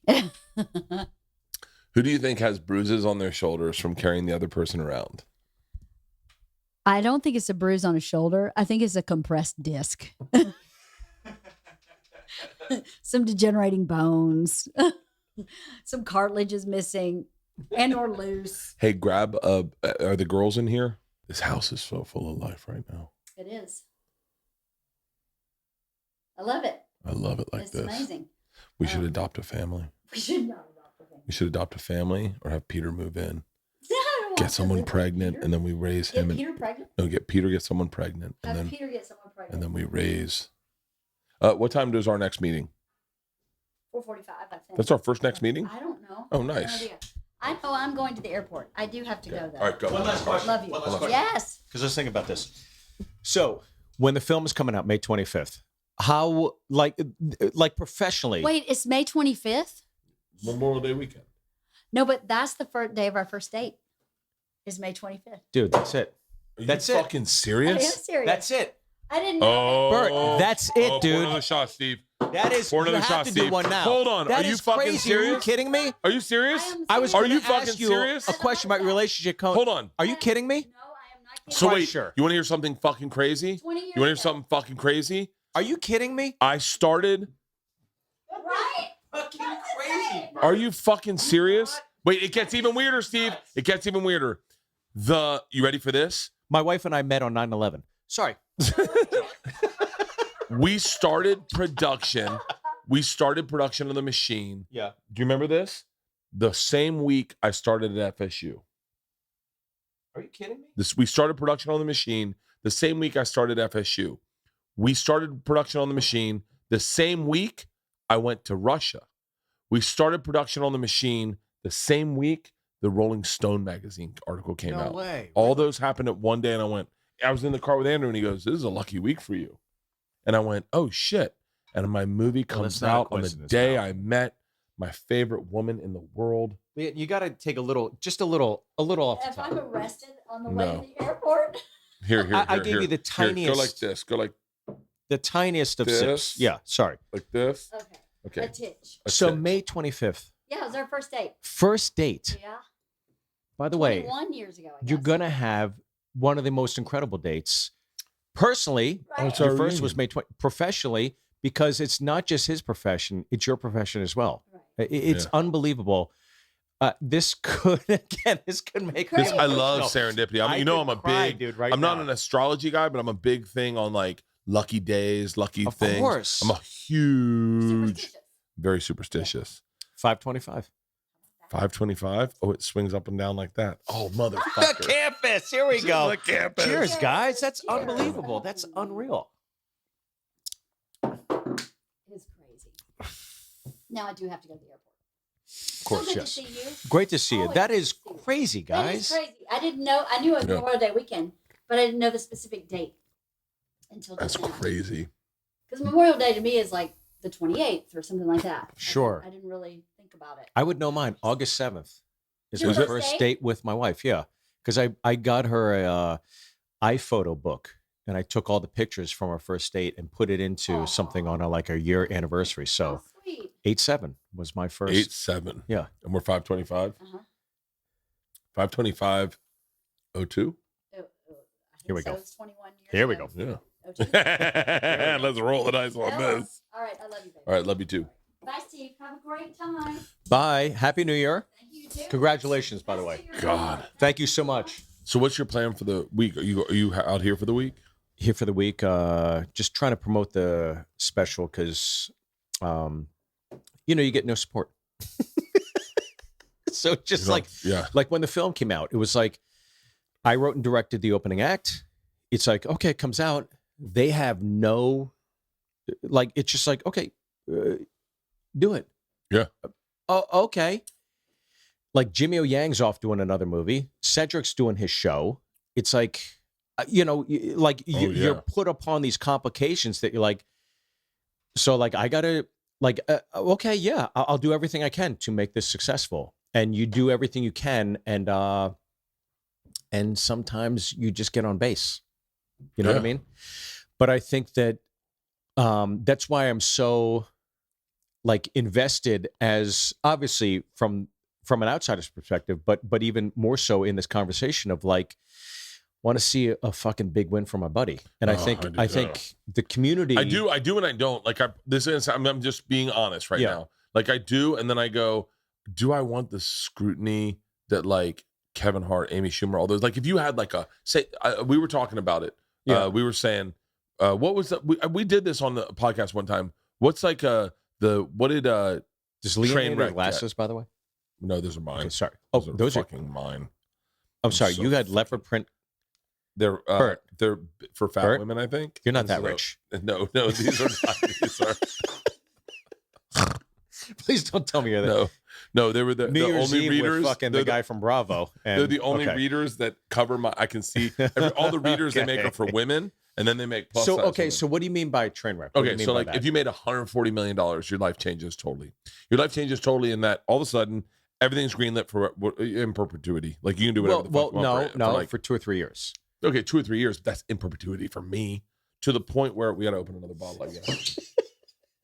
Like I don't want to. Like here's the thing: is like I'll say this about Burr is that Burr's great. That's a great fucking whiskey, by the way. I'll try it with It's a you great fucking whiskey. after this one. Burr's fucking great in that he challenges him. He does his own thing. He does his thing. But that's what you expect when you buy the product. As a performer, I don't have a problem with Amy's opinion. I don't have a problem with anybody's opinion. I in fact respect Amy's opinion, and I want to hear it. I'm not even fucking around. I'm not even 100%. fucking around. And there's people that would go like, "Oh, that's what we hate about you, Bert," or whatever. No. You're wrong. I want to hear Amy's opinion. I want to hear Chelsea's opinion. I want to hear Sarah's opinion. And I'm doing women right now because we're talking about Amy, and I want to make sure that I'm. But like, I don't want to hear Bobby Lee's opinion, but I do want to hear those opinions I because do. it's uneducated. So, anyways, Bobby Lee's yeah, opinion is fucking dog shit. And keep this in the fucking air. Yes. It's fucking bad. Where's the camera? It's fucking dog shit. If you align anything politically or like anything retrospectively with like fucking anything. Bobby Bobby Lee Lee. could not be a worse person to look upon. But I think Yes, it's your important. point- It's important to know You that were quiet during that. Yes. No, oh, I agree 100%. I've heard him say things. I've heard him say the most regrettable things where I go, and he's made me say them. He's made me say them. Where I had to call him and go, I need you to edit out that of the podcast. He goes, Yeah. oh, dude, I called him one time. He was like, I can't even get into it. Like he goes, we're on this podcast. I made him edit this out and do not post this, Bobby. I'm not giving you green light to post this. But he said, when was the last time you said the CH word, right? For Asian, I don't know, fucking, Oh, chink? Yeah. Yeah. Thank you, Steve. Well, I can say it. Yeah, I know you can. And I said, I don't think I really say that. I don't say that. And I would never. I go, our best friends are Asian. But you've never been that kind of But person. I know, either. but I go, yeah, but also, I said I never said that. I don't. That's not in my vocabulary. Yeah. And he goes, bullshit. And I said, I think this is how it went down. And do not post a clip, Bobby. I don't want to see the clip. And so I go, no, I'm being serious. And I go, I'm being serious. As a matter of fact, type it in your search thing to find if it's ever been even in your texts. So I type it in the search and it comes up once. And I go, motherfucker. But it turns out it's from our two Asian friends. So, and I said it, I'm not saying it on this podcast, but I said it on his podcast. The quote was, I said, hey, who's up to party tonight? And our two Asian friends go, count in 2 chunks. 2 chunks. Chunks. And then it was voice texting and it fucked it up. And then I said the word and I go, and it says thanks.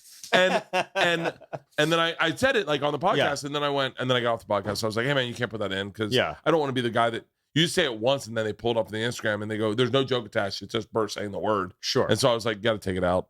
But it was a funny fucking our friends trying to voice text. Of course, and it came out chunks. Classic. Count in 2 chunks. Kreischer, like not even wanting it to be funny, but it is funny because. But when you go to like, I want to hear their opinions. I do. I want to hear. I do. Yeah. By the way, this brings me to a point, and okay, I may. Well, we'll see. We'll see. I'll keep it in. I'll keep it in. By the way, anything you don't want, we take out. We'll keep it in. Yeah, We'll keep it in. Keep it in. During pandemic, I killed a homeless man. during pandemic, I reached out to Neil Brennan because I really respect Neil Brennan. I like Neil Brennan, and we're cut from the New York cloth, right? Yeah. Back in the day. And so I just reached out to him. I was like, hey man, how you doing? Whatever, we catch up. And then we're talking about the election, the last presidential election. And once I conveyed, I did not vote for anybody last election. I didn't believe in Hillary. I didn't believe in Trump. He went down a rabbit hole and just we were having a conversation, but it was like kind of respectful, but kind of not. And then I said, look, I think January 6th is as bad as BLM. I said, the minute you start rioting, I'm out. Like the second. I mean, look, all I'll say is agree with you. The second I feel unsafe, I'm not listening anymore. I'm not listening. Yeah, exactly. And so we went back and forth. And he said, January 6th is this. I go, but do you realize, like, I lived in Chicago. I lived in Bucktown. Like, they raised the bridges for 48 hours. They shut down Chicago for 48 hours. They shut the city down. No one was allowed to do anything. Yeah. He's like, I didn't know that. I'm like, you live in an echo chamber. And so the conversation spiraled after that into something different because I like to get my news from the left and the right. I like to have a centrist perspective. That's why one of the proudest things of the last late night of my latest special is that Robert Hartman came backstage, who we both know. Yeah. He said, I still politically don't know where you lie. And I was like, that's it. That's what you want. And that was the greatest compliment because from the late night perspective, I was doing it from Carson. I wanted everybody to get it. I wanted everybody to understand, like, the left gets it, the right gets it, not just the fucking right. That's what's happened with late night a little bit is that it's late just night, political satire, everything. Everything. It's like I go, It's not me as much because I'm not a like first of all, I'm not a very political guy. Donnell told me it's because you're white. Because if they change shit, it doesn't affect you. It affects you. I don't agree with Donnell. I love Donnell. Yeah. Because I love black people. Where's the camera? I love black. But I don't agree with that because I think everybody's got a stake these days. Politics is like entertainment. It's all fractured. It's not politicized into one category. Yeah. Everything is fractured. So everybody has a stake these days. Do not ever let anybody say you don't have a sway. Everybody's got a sway right now. Politics is all about right now is 1980s comedy. They all need a hook. And once they have a hook, they go and because You're right, by the way. I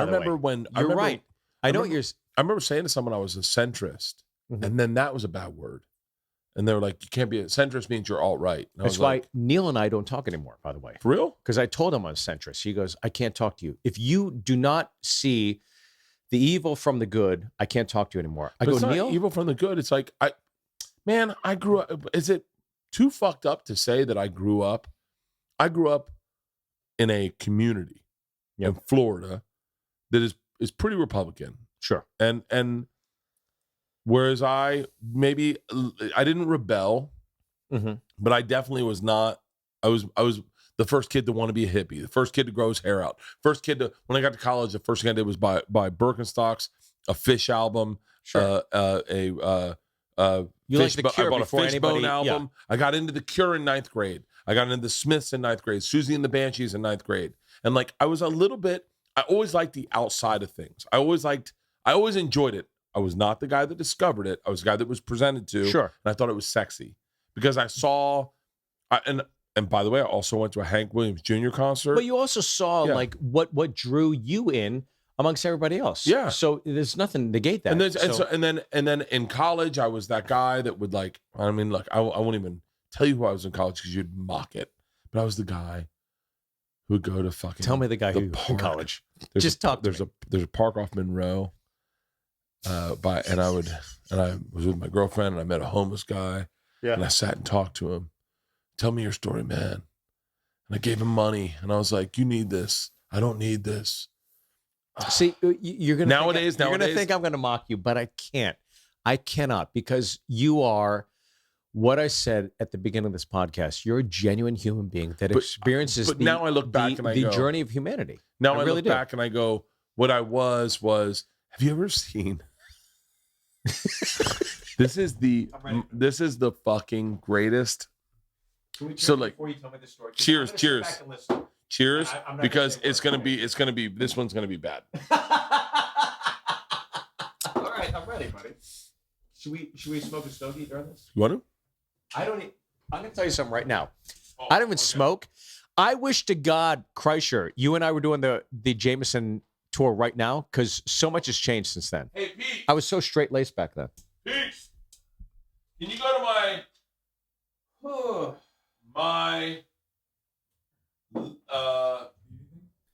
Here, Well, I'm that's here for to you. listen, so thank you, buddy. These are from Bobby Kelly, and we're gonna call him on FaceTime right now and let him know we're smoking. Hey Pete, do you have my cigar? My car? Am I having a stroke? I'm saying the words that rhyme with the thing I'm trying to say. And a lighter, maybe. Oh, I got something for you. Are you ready? Yes. I got something for you in a second. Yeah. This will be fun. What? Why are you ducking? Nobody. Yeah, just break this scene. That's the beauty of podcasting is just walking in front of the camera. But you can edit. Oh, right? Hey, will you pass me that new Tatuaje fucking thing? I got that for Christmas. I have this. It's funny, all the Christmas presents I got, it's all basically cigar stuff. And I was like, does anyone know anything else about me? Like, I don't even smoke that many cigars. Oh, thank you. This is the best. This is lit. Oh, nice.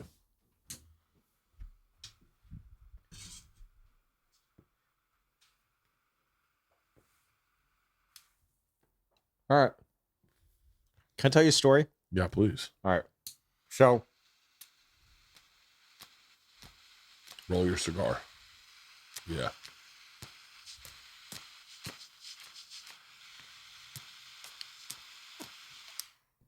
I'm FaceTiming Bobby Kelly. Frank from the Comedy Store. You know Frank. Yeah, of course. Won roast Won. battle or whatever. Yeah. Dude, Frank's got one of my favorite bits in the world that he doesn't tell. He goes, we're at the store. Yeah. Hold on. One night. He goes, I gotta light this fucker. Hold on. Okay, let me I call did it. let me call Bobby real quick and let him know we're smoking his cigars. I'm gonna start it on you.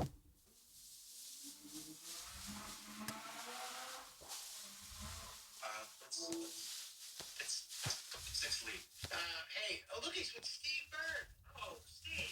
Is that Glassman? Hey, Rick. What's up, buddy? Bobby Kelly loves Rick. Can I tell you something? The only reason I know my glasses were done was because you sent me that text.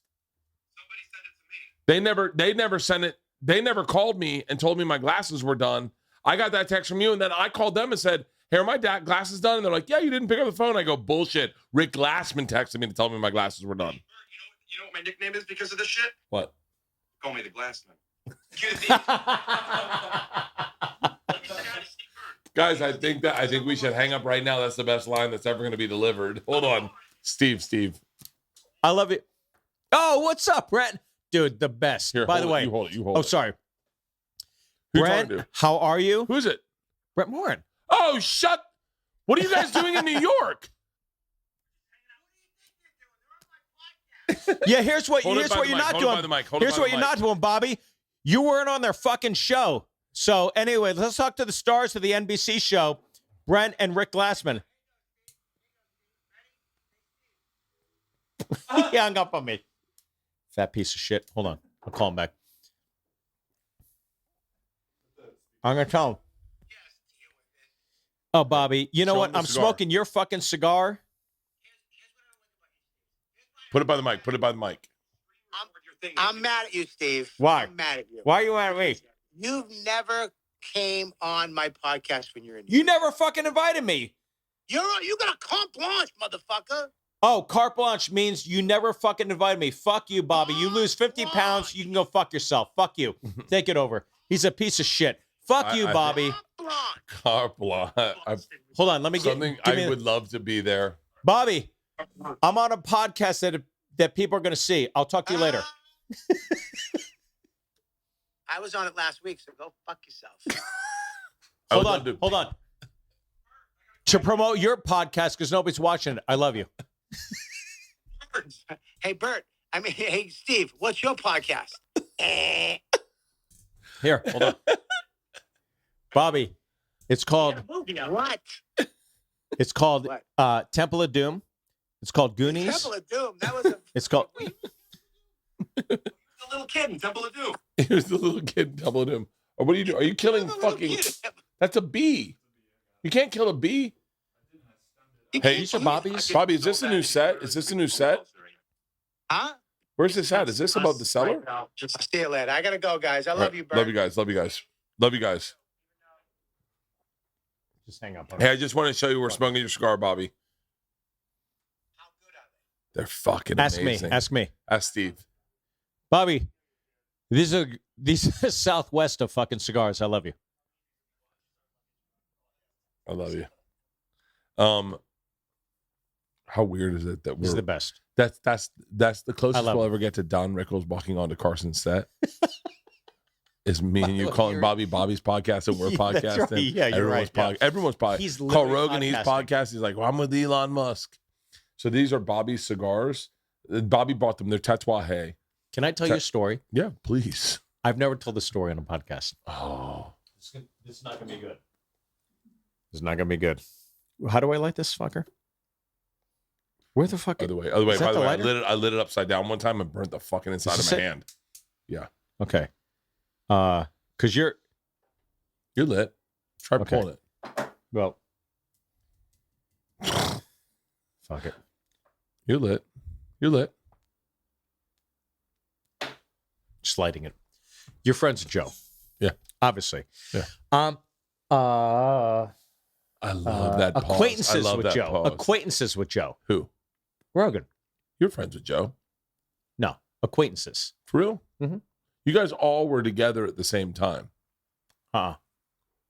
There were definitely camps. Really? Always camps, yeah. So wait. So okay. So explain this to me. Because I was not there. Are you okay? So how many camps? Well, give me a year. Let's start for a year. This fascinates me more than anything. So give me a year. 2004. I come there in 04. I'm past at 05. And then I get to know everybody, right? And it's dark days. So that's why the one Mitzi's thing still around.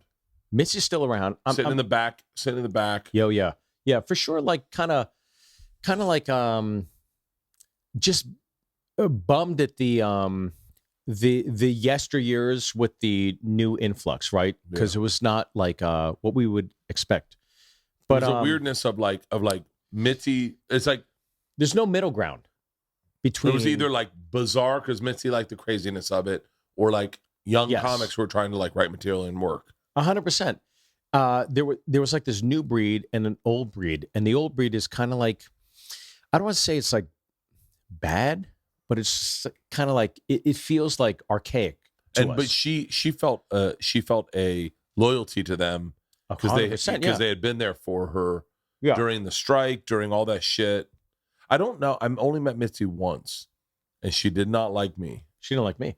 Yeah, so well, shit, but please, Come on, please. It's a fucking game changer. You know us. Yeah. What the fuck are we gonna do? We never. By the way, my doctor took my liver where's the numbers camera? and he didn't even This is call our. me.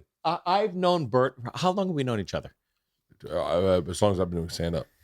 We've never done this. Even in Ireland, we didn't do this. We did a little bit, but not like this. No, where not like it was this. like I don't care if it never happens again. Like we did it tonight. So. Well, I said I love you, buddy. to Leanne this morning. You I'm know so me so happy. well. Like I said, I always talk to Leanne before I do a podcast. I go, hey, what are we going to talk about today? So Leanne's really like good at going like, I'm curious about this from that person. When I said, what am I talking about, Steve? And she goes, you know Steve so well, you're fine. I said, really? And she goes, yeah. She goes, you know Steve so well, you don't have to actually prepare at all. She's right. And I literally went, well, I know, but the one thing I wanted to ask you about with your kids about if they knew what you did, but like she was like, trust me, you guys have known each other so long. So wait, hold on. So let's go back. 2004, you get to the store. Yeah. Mitzi's still there. 2004, I had Georgia already, and I'd been to the store. I'd gotten to the store. I'd done my first set of stand up at 2003 with Louis Anderson on the Sunday nights. You did those Sunday nights with me. Oh yeah. Remember Jay those? Moore hated me. He did not like you. He did not like me. He did not like you or 'Cause- Brian Scolaro. Brian Scolaro. Man, I love Brian Scolaro. But I love Brian Scolaro. my thing was a hiccup. Scud. Your thing was a hiccup. Is about time. It was about time. I was there. I took my watch. I threw it off. I threw it in the garbage. I go, you think I don't know time? Like, I thought you guys were stretching. Yeah. I'm not going to run the light here. Yeah. He thought I was running the light. And I never got the light. That's the point. I will say this. Brian Scolaro. I'm hesitant to talk about Brian at all because I know only because I don't want him to think I'm talking negatively. I'm not. I will. I'm not. I'm Bert, celebrating. look at me. I will. I'm celebrating Brian Scolaro. Bert, I will. Brian Scolaro and Jay got into it like a ball busting thing. Yeah. Brian Scolaro filled his pocket filled his jacket pocket. Wait, what? With what? With peanuts. He had a jacket. He just filled them entirely with peanuts. And then Jay laughed, and and Brian goes, "I got him." I go, "I go, you did." He goes, "He'll see when he goes get his keys." I go, "What?" He goes, "His pockets are filled with peanuts." And I went, "You filled his pockets with peanuts?" And he filled his jacket pockets entirely with peanuts. And so I get a call from Jay 15 minutes later, and he goes, "Who the fuck filled my pockets with peanuts?" And I didn't say anything, and I couldn't stop laughing. And then one day he goes, "Did you know it was Brian Scolaro?" I said, I did. And he goes, "The fuck's wrong with that guy?" I go, "Jay, I think he was trying to be funny." I mean, just Jay didn't get it. He was like, "Fuck that guy." By the way, Scalero is and could be. Oh, This is what I meant when I said I'll talk about him. One of the funniest sketch comedy one of the improv funniest- one of the actors funniest dudes. of all time. One of the Most funniest- underrated. One of the funniest Could dudes. come in and just fucking ring it. 100%. Yeah.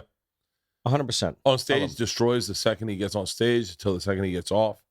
So fucking talented. Let me ask you, Kreischer, what is your favorite, like, undiscovered, coming to LA, let it permeate. What is your Hollywood story people don't know, you barely remember, but it is a like a glimmering introspect to, oh shit, I'm in Los Angeles now. Like your first introduction to LA. The let me think. The better one is New York. Yeah. Yeah, because I moved from Tallahassee to New York, and I flew up TWA. Wow. Yeah, this is back in the TWA. day. Yeah, TWA. You got the bag.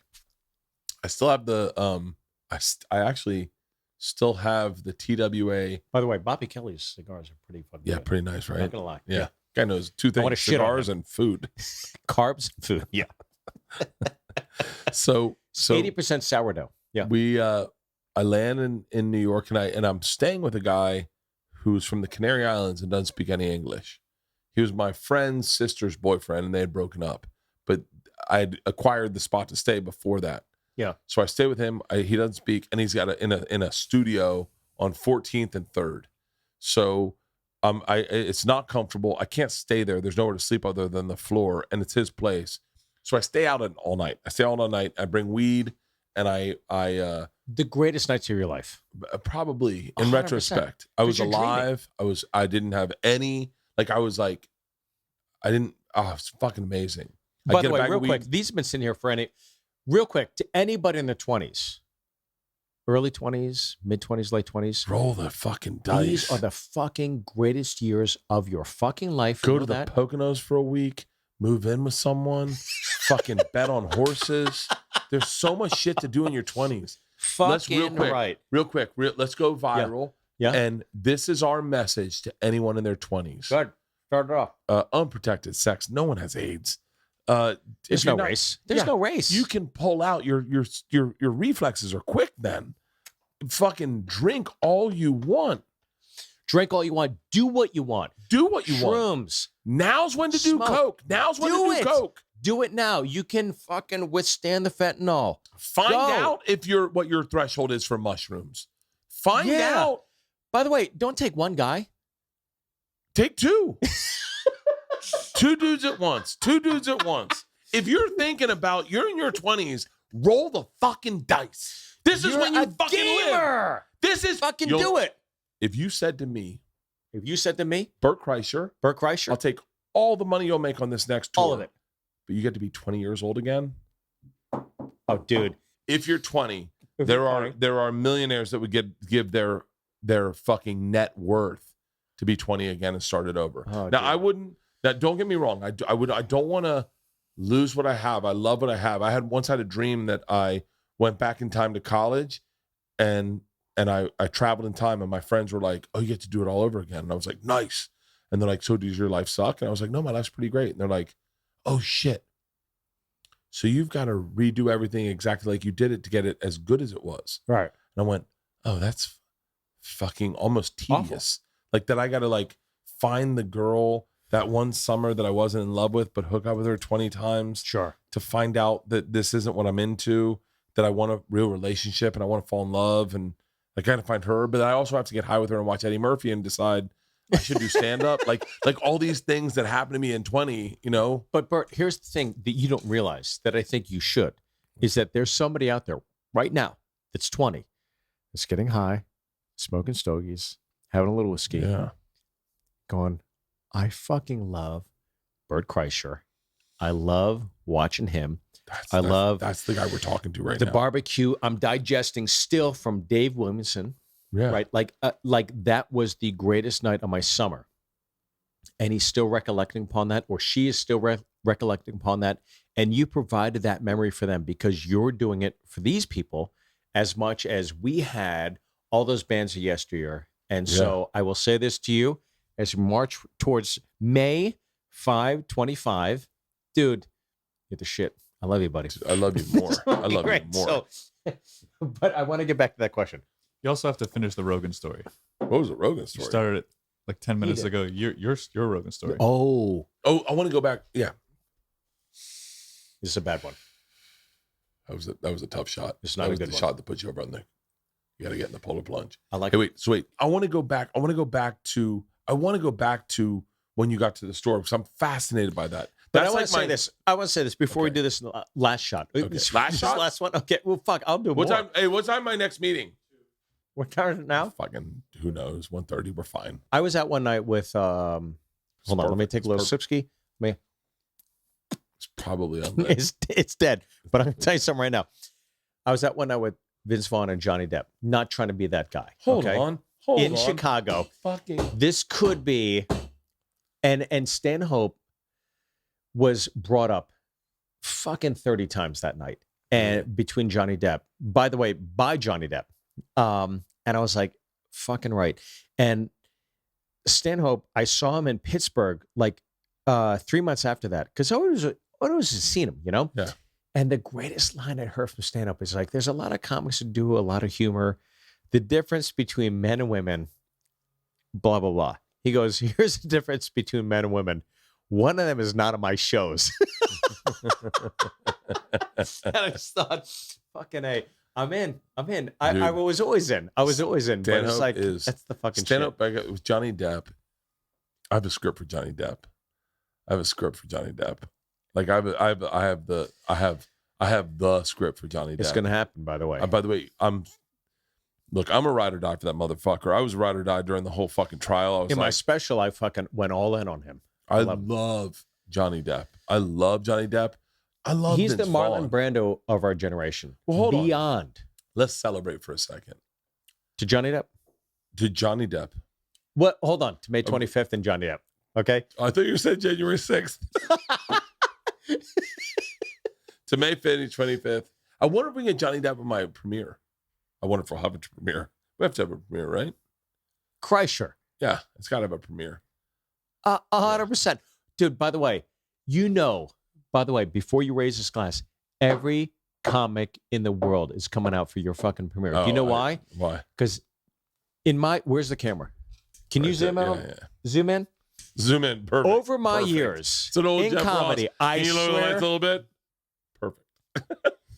in my years in comedy, I swear to God, in all my years of comedy, I've heard people say, "Oh, it's nice to see that. Oh, good for him. Oh, good for Yeah. her. Oh, she deserves it."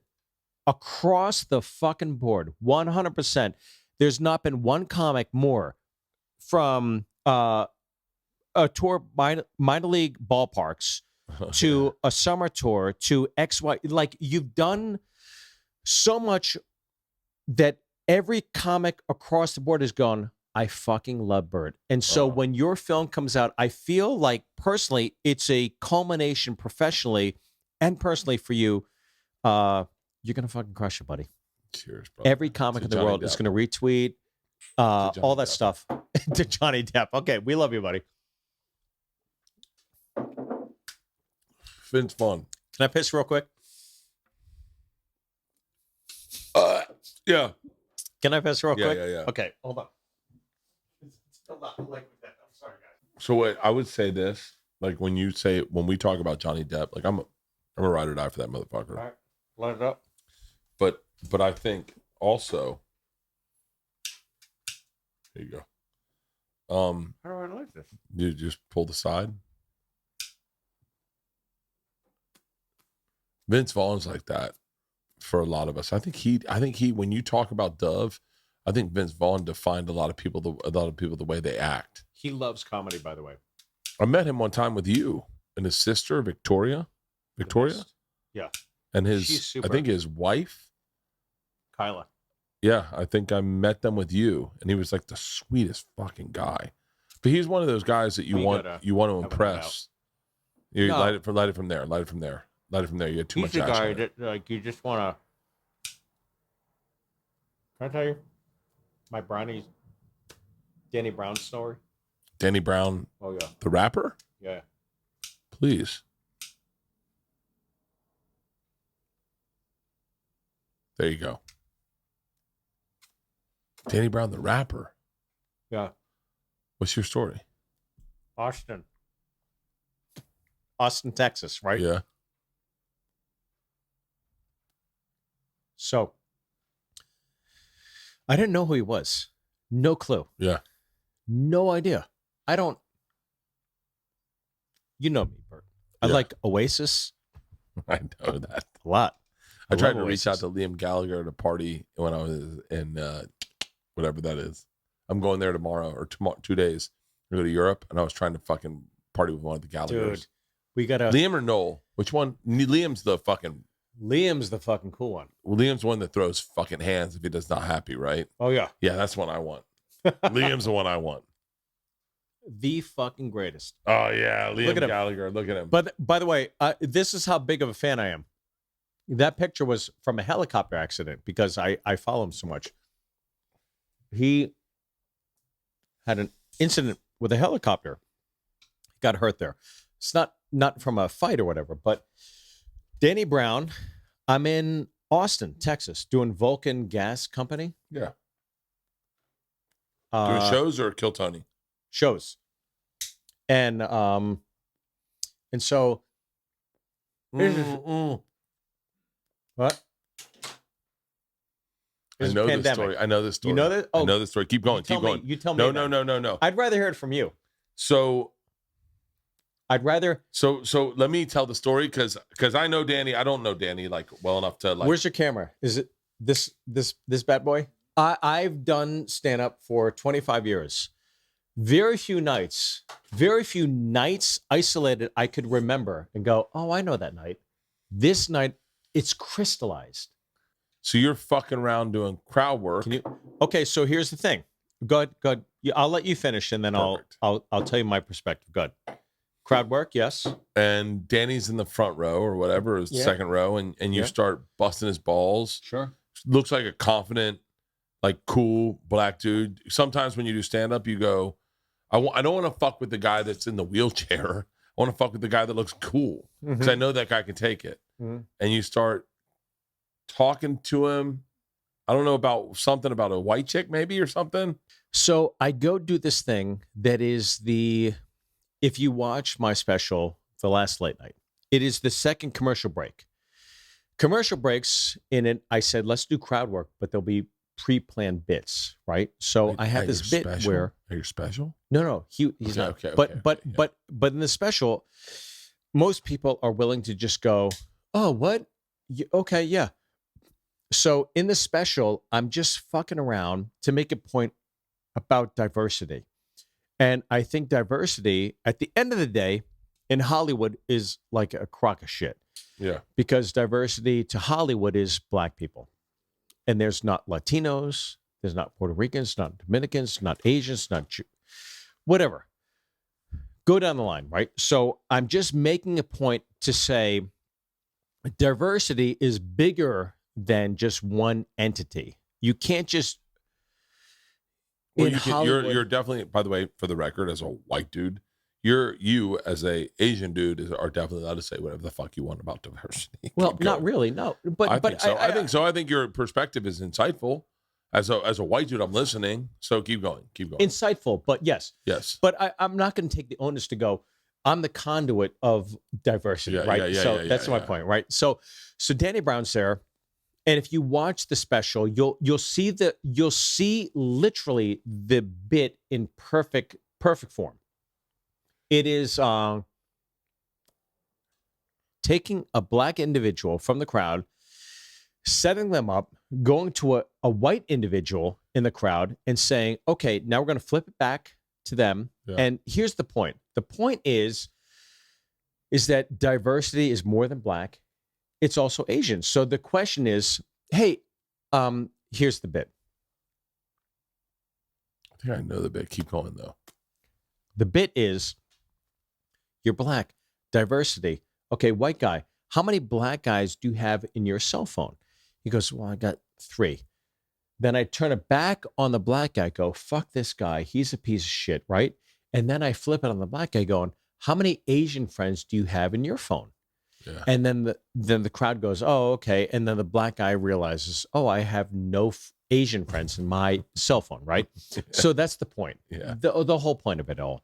So I think if you want to preach diversity, then preach it on a whole or don't at all. Yeah. And so we did that. So Danny Brown's there in Austin. I walk in, it's Red Band show. And as soon as I walk in, literally I walk in the green room, they go, Red Band's like, hey, I got 6 texts. Elon's here tonight. I go, well, I've gotten this a lot. Elon's not here. It's me. And so trust me, Elon's not here. And over the course of what I realized is that everybody in the comedy community has put that Elon is me. Like, I'm not Elon Musk. They think, hold on.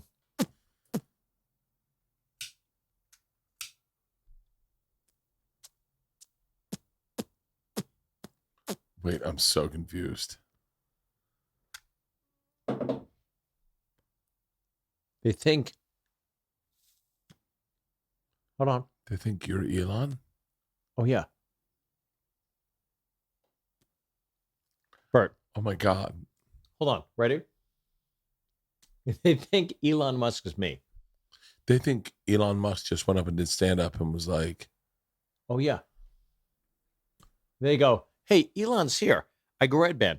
It's me. He goes, no. Elon's here tonight. I go, it's me, dude. It's me. you walked in through the back and they're like, Elon's here. Elon's Yo, here. yeah. Then you went and did stand up and half the people in the audience are like, Elon's murdering. Elon just did stand up. Yeah. Oh my God. It's not Elon Musk. It's fucking me, assholes. Yeah. So I feel bad for like Elon because I'm doing this stand up. And you're not talking about rockets at all. I mean, not talking about Twitter or fucking Teslas. You're just up there like, what's up with fucking 100%. By the way, I respect Elon for what he's doing right now because he is taking. No, hold on. That's believable. I believe that.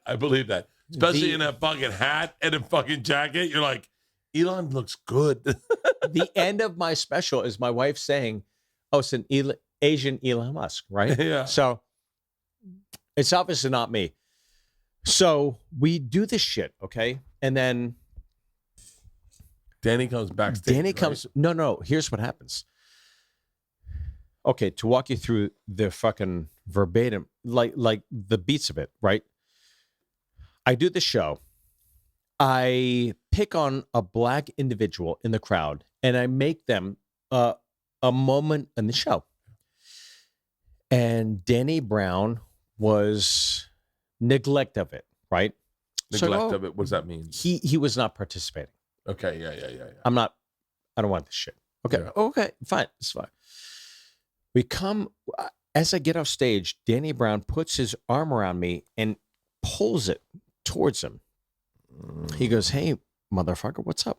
I'm like, yeah, what's up? So we're at this moment, walking up the stairs going, okay, I think we're at a moment where you don't buy the joke or the set piece, whereas I'm a comedian and I know the set piece, right?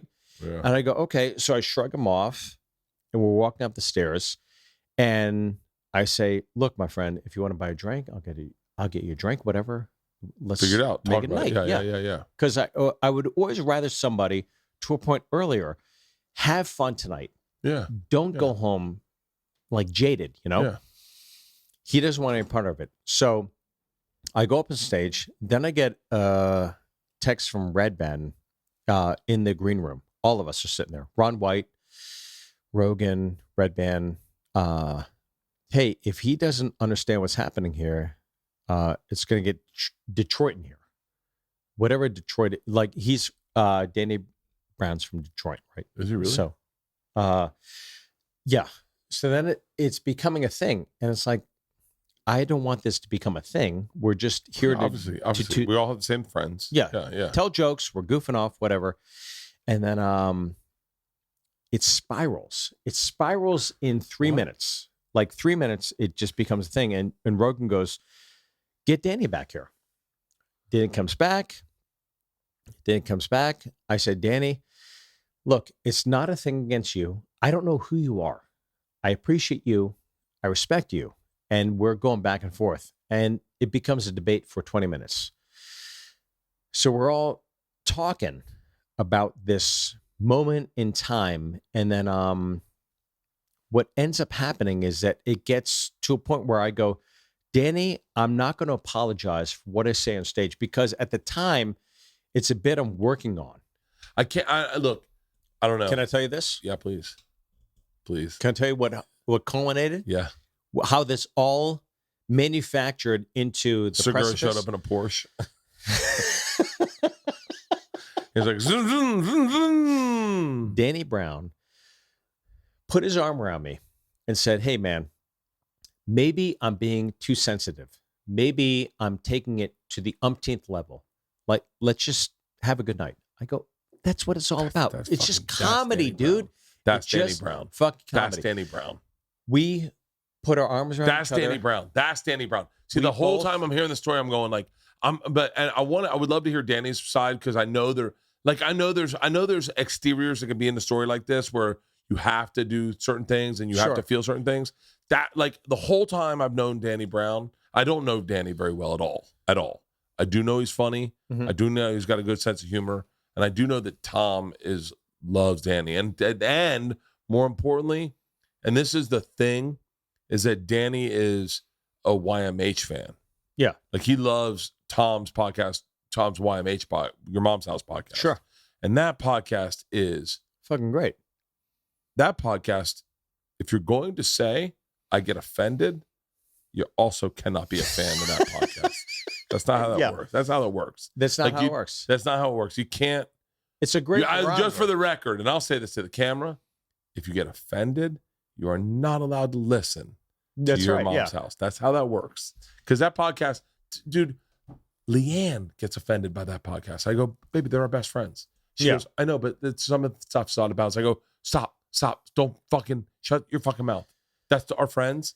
You know their hearts. You know who they are. Yeah. And that's how those fans, they go, "Oh, dude, whatever. It's comedy. It's comedy." So You hope that's so. when, to hear that, I go, that makes me feel good at the end, where I go, I know, because I don't know. I keep saying this because I'm drunk, but I don't know Danny to like text him or anything. Right. But I know he's got a sense of humor, and I know he's Yes. a really talented dude, and he's an artist, and he's sensitive in the same way we are. So I wonder if there's a part of like, He did not see the because he's starting to do stand up now, and so now He's doing he's stand-up? doing it, and so now I would hope that he could see that bit done in the special and go, "Oh, now I fucking get it." let me tell you a story. Can I tell you one last thing Please, before please. to buttress this Yeah. before you finish the story? So bookmark the story. I will say this: Danny and I Are starting a podcast called Black and Yellow, Black and Yellow, Black and Yellow, Black and. It's called Campus. Wait, what was that? What was the name of that fucking Wiz Khalifa song? Was it Black and Yellow? Black and Yellow, yeah. God damn course, it! yeah. That's a good fucking joke. It's a fucking Black great and joke. yellow, black and yellow, black and yellow, black and yellow. That's a great fucking joke. God damn it. God damn it. I'm so fucking good. Keep going, keep going, keep going, keep going. By the way, I agree. But he and I ended up having a drink afterwards and said, "Fuck this. Let's go to the bar right now. Yeah. Let's go to the bar right now, you and I. Let's go get a drink right now." He, I, and his girl had a drink that night. We had a great time. And he said, "Hey, I'm thinking of getting in this." And we're talking and bullshitting about stand-up or whatever. Whatever. It doesn't matter. All I know is that kind of fucking salty at Rogan because he fucking said, "Hey, let's bring him in No. here." He brought him in here, and then he pulled the pin on the grenade, rolled it in, and said, "I'm out of here." And he fucking dipped. And I was like, "What the fuck, dude? Now I got to clean this shit up." And now I'm sitting there going, "Okay." I'm listening to Danny Brown for 45 minutes, going, I'm going to tell you right now, I still do not agree with you.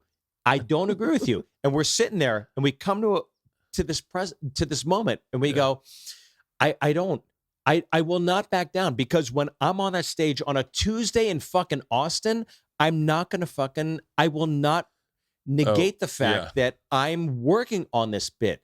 And then the bit worked in the fucking hour. Dude. So that's what it comes down to. So I respect Danny Brown, because he did come down. He did hang out. We did have a shot with him and his girl. And he was the nicest guy in the world. And now I saw he's doing stand-up, and I was like, that's fucking great. Danny's a sweet guy. Rogan's a sweet guy. Rogan, look, I know he won't hear this, so I'll say it freely. Yeah. Rogan loves the fucking grenade pull. He fucking did it. He did it that fucking night. He fucking pulled it and walked out. And I was like, what the fuck, dude? You did this shit. Choose violence, and then fucking walks out. He fucking walked out. He fucking walked out so quick. Yeah. And that reminds me of our one of my favorite road stories. You and I are in Tempe, and then New Jersey together with Bert Kreischer. Bert Kreischer was there.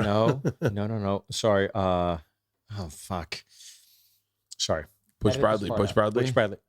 Yeah. Butch Bradley brought us to Jersey. I got in a fist fight. Not YMH. God damn it, I'm more drunk than you are. The fucking Young American Comedy Tour. That's right. Yeah. So he brought me out, and I got into two fist fights that week. Butch got into a fist fight that week with his brother. Oh yeah. But I will say this: I love Rogan. I love Danny Brown, and I think that always goes under the banner, because Rogan's intentions were kind. They were to, hey, just figure it out. It wasn't him to solve it. It was him to say, hey, fucking figure it out. Yeah. And you know what he did? We did figure it out. Here's the other thing I know about you. You're not afraid to punch someone. Like, that's the thing that, like, I think Joe probably respects the most, is that, like, that Joe's not a violent dude. He won't get violent, but he understands confrontation to that level. Right. And that's something, you grew up playing hockey and you have no problem. Mm-hmm. And I don't have that. I punch people, but I never always regret it the next morning. And I go, but like, you are a physical dude who grew up physically playing hockey. I don't have a problem checking someone. I don't have a problem throwing off my gloves and fighting someone. And those are the things. And probably Danny the same way, is like, sure. I don't mind the next level. And there's so many dudes in this world that mind that next level. Sure. That, myself included. Segura probably, himself included. I've seen how small his hands are. They're tiny. He could barely punch one tooth out of somebody. But like we're not like physical dudes, but you grew up a legit stand your ground dude. Like a fucking, I don't have a problem. If you have a problem with me and it's gonna happen, right? It can happen. And that is the thing I bet Joe sees in you, where he goes, bring him in. Well, that's probably my biggest positive, but also biggest detriment, is that I'd be willing to go to that point. But to Danny's point, like, after knowing Danny in that moment and then researching him, because I was like, well, who's Danny Brown? And like going through the and then you're like, did I just swim with the great white shark? God damn it. Get me out of the fucking water. He is affiliated to gangs in Detroit. But at the end of the day, it's like, but I really respect that. And I by the way, I beyond respect the fact that he's getting into this. Yeah. And another point, getting into this, like, I got a lot of shit for this, like a ton of shit for this. Brendan Schaub. What? I saw Brendan Schaub in San Jose. He did a set, and we were both there together. Also, at the same another time. dude that doesn't mind throwing hands. Keep going. I saw him doing a set at the San Jose Improv. I saw he was there. I don't have his number. I texted Cal and I said, hey, is Brendan can you give me his number? I didn't get his number for a while. I went and saw his set at the at the end of his set, because my show finished, I walked over, I watched him.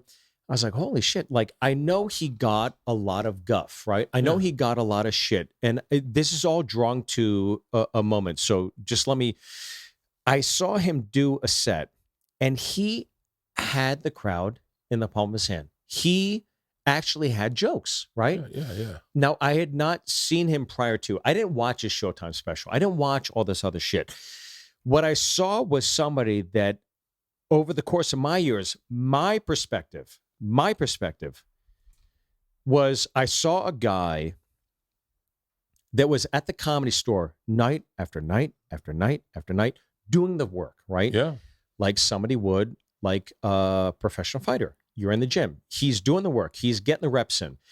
Now, the reps might not be 10 years, but the reps are still the reps. And then I saw him do it, and I was like, his audience, his crowd is with him.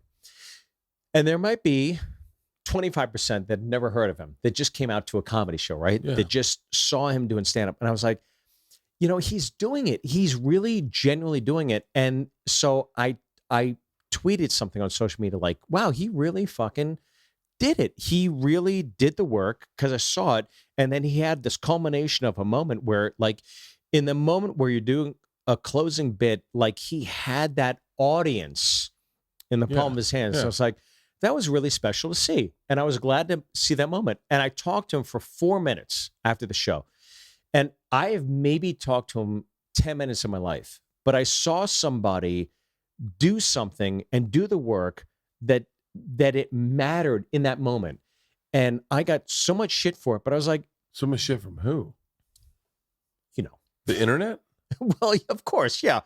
But at the same time, I was like, it doesn't matter, because everything's so fractured. Everything doesn't matter. Everything is niche these days. Yeah. And what matters is his niche. What matters is a comedy niche. What matters is that little niche that saw that or supports him, that does that, and go, you know what? He did the fucking work. So y'all can fuck off, because until you have some moment where you write something and take it to stage, I don't give a fuck who you are.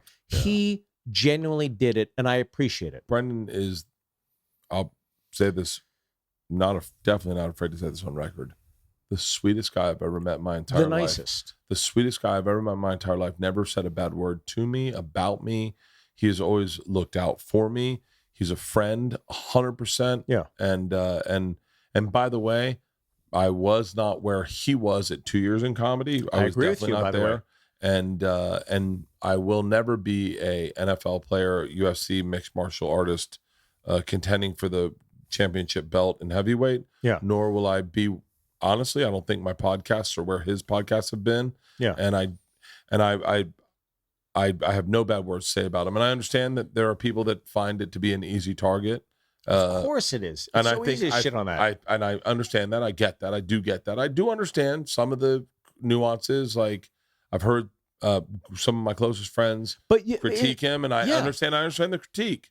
I would apply that critique across the board. I would say that, I would say that if you're going to say, I don't know, I'm not going to get too much into the weeds of this. If you're going to say that you shouldn't do a special at 6 years, then I would argue 15. But there's maybe I'd argue 15, right? Like, we did our first specials maybe a little early. 10 years in, yeah. Yeah, and maybe a little early. Maybe we were like, wow, we didn't know what we were doing. We were young. Maybe, so if you want to make a rule about that, then make the rule about that and go, then no specials. But I hate to say this, you're going to see a lot of specials on YouTube from comics that have been doing it 4 years. And that is the norm from here on out. Everyone will be releasing their specials on YouTube. And if you don't like that, then don't fucking watch them. And then wait for the ones on Netflix from the guys that have been doing it 25 years. Exactly. And then that's the rule. And then if you want to fucking find that to be the rule, then that's the rule. And you don't get the good ones like Shane Gillis, Mark Norman, Sam Morrell, 100%. Fucking Joe List, fucking Ari Shafir, all these guys that weren't getting. I'm gonna get fucking cunty. But to your point, you're right. I'm gonna get cunty because I go. I'm inside the fucking fence. I'm very, very, very, very, very, very, very lucky to be where I am. I'm so lucky, and I wake up every morning saying, being grateful to God that number one, I never stroke, and number two, that's my number one thing, that I never stroke, and number two, that I got an opportunity that not a lot of people got, and I got it from. But hold on, but not everyone got that opportunity, and some people take it upon themselves, like my buddy Andrew Schultz. Andrew Schultz did not get the opportunity to release a special on Netflix, and he made it his own. He put it on his own thing. It did really well. Then he put it on YouTube, and then it blew up. It's got 12 million fucking views. Well, guess what? That's the beauty of what we're doing right now. The industry is not always right. And I'm not going to tell you. And if you want to make a rule, I get shitty about this. You can't make a rule on when people, it's too early. It's too early. No, it's not. Andrew Schultz has been doing comedy for maybe, I'm guessing 12 years, 15 years. For sure. Yeah. It's the right time for him. People love it. People want to celebrate him. People want to go out and see his shows. People enjoy what he's saying. Yeah. Look, for me, maybe for Burr, maybe for you, it took us longer. But we came up at a different time. And I get cunty about this rule shit about like, and I get cunty about I do get cunty about people. Well, I'll tell you this. You look at David Spade. More than us, right? Yeah. The kindest human, dude, most talented guy I said it to him the other day. Fucking world of comedy. I said it to him the other day. He didn't have to be that nice. He doesn't have to be that nice. Doesn't have to be. By the way, Mark Norm. I'll take Norm Macdonald. Norm Macdonald. I'll take Norm. I'll take Mark Norman. Mark Norman does not have to be cool anymore. He's blown up. Doesn't have to. He's blown up past me and you, where we're like all his videos are getting 1 million views. All his crowd work stuff is through the roof. But you could sit here and pick apart everything. But the truth is, we are watching people do it at the next level and celebrating them. And a part of us want to go, just celebrate them, man. Like, celebrate their successes. I'm not saying I'm a fucking glad handy Nancy that's like sitting in the kitchen going, well, mama made apple pie. We love apple pie. Sure. Like, I'm just saying, as a bad example, I know. But like, I'm saying, like, but you want to peach cobbler. As two fucking working dudes in this business, I find what everyone's doing, and I try to find a way to like find the thing I like, and then go, oh, that's cool as fuck. Stavros, you know Stavi? Of course. Dude, well, I don't know him personally, but I've seen Stavros out of the gates. Stavros did a podcast. I hope it disappears forever, so that no one will ever know how brilliant it was. You ever listen to Come Town?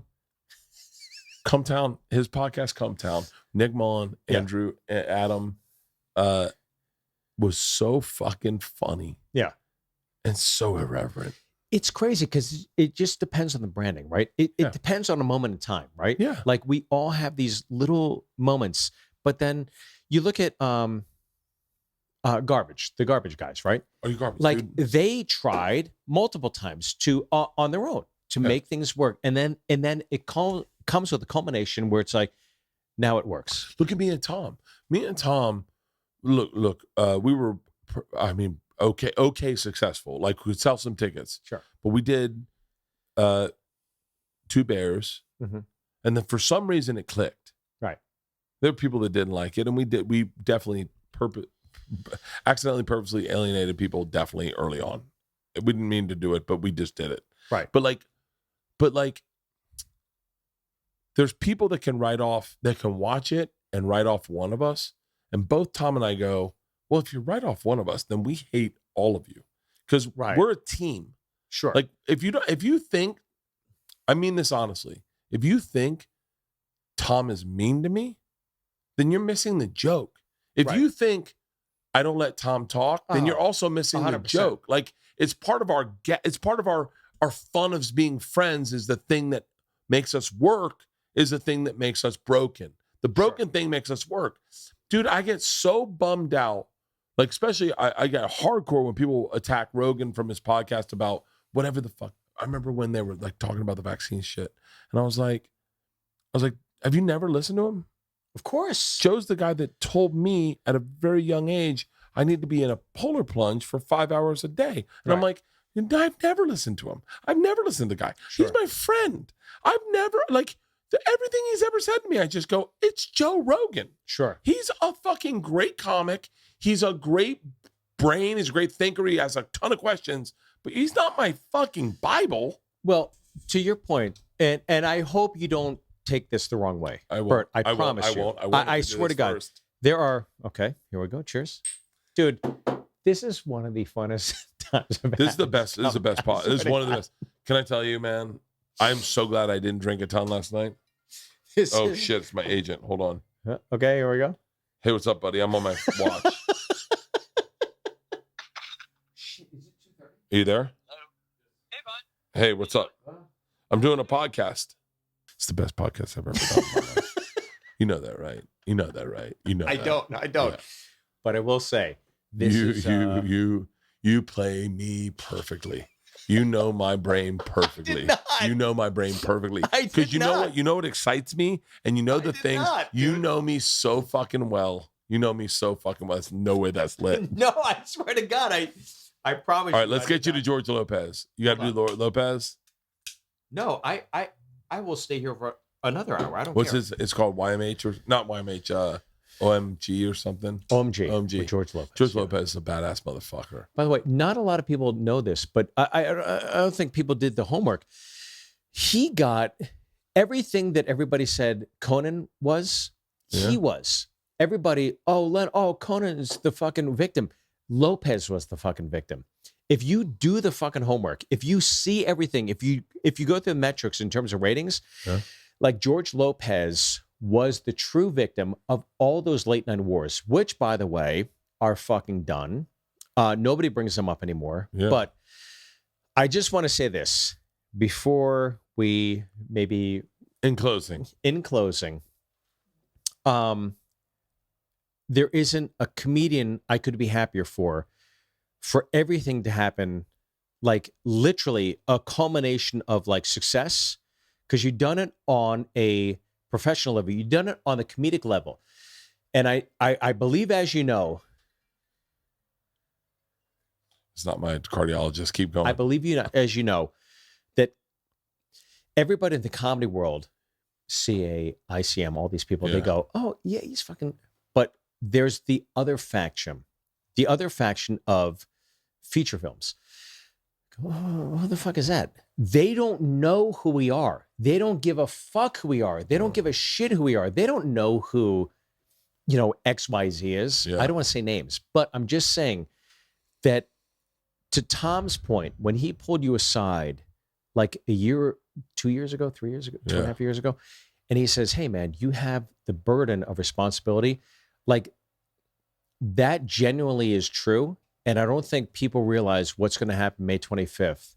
May I'm 25th. telling you, Bert, you don't even realize. I'm calling it right now. You're going to set a precipice into the R-rated comedy scape from the big studios that are going to go, oh, there's money to be made here. It's like, I hope. hey, you fucking dipshits. Of course it was. You're, I believe, a conduit into that moment in time. And I swear to God, from somebody on the inside out, outside in, that's just been banging on the fucking door. Like, I'm glad to know what's going to happen with you, because I could not find a better ambassador on behalf of all comedians who cares. Like again, there was a moment earlier in the podcast where I could have gotten emotional, but I genuinely feel like you are somebody that cares about the experience of humanity as opposed to the experience of their profession, their insecurities. I really think you just, there's no other way to put it. You care. You care about people. I give a lot of fucks. I I give love a you, lot buddy. of fucks. Everyone, I love you, man. everyone watch Steve Byrne special on Amazon. It is out right now. Come on, man. I love you, buddy. I love you more. I love you more than you love me. I promise you that. Cheers, brother. Now we got to meet him with Judd Apatow.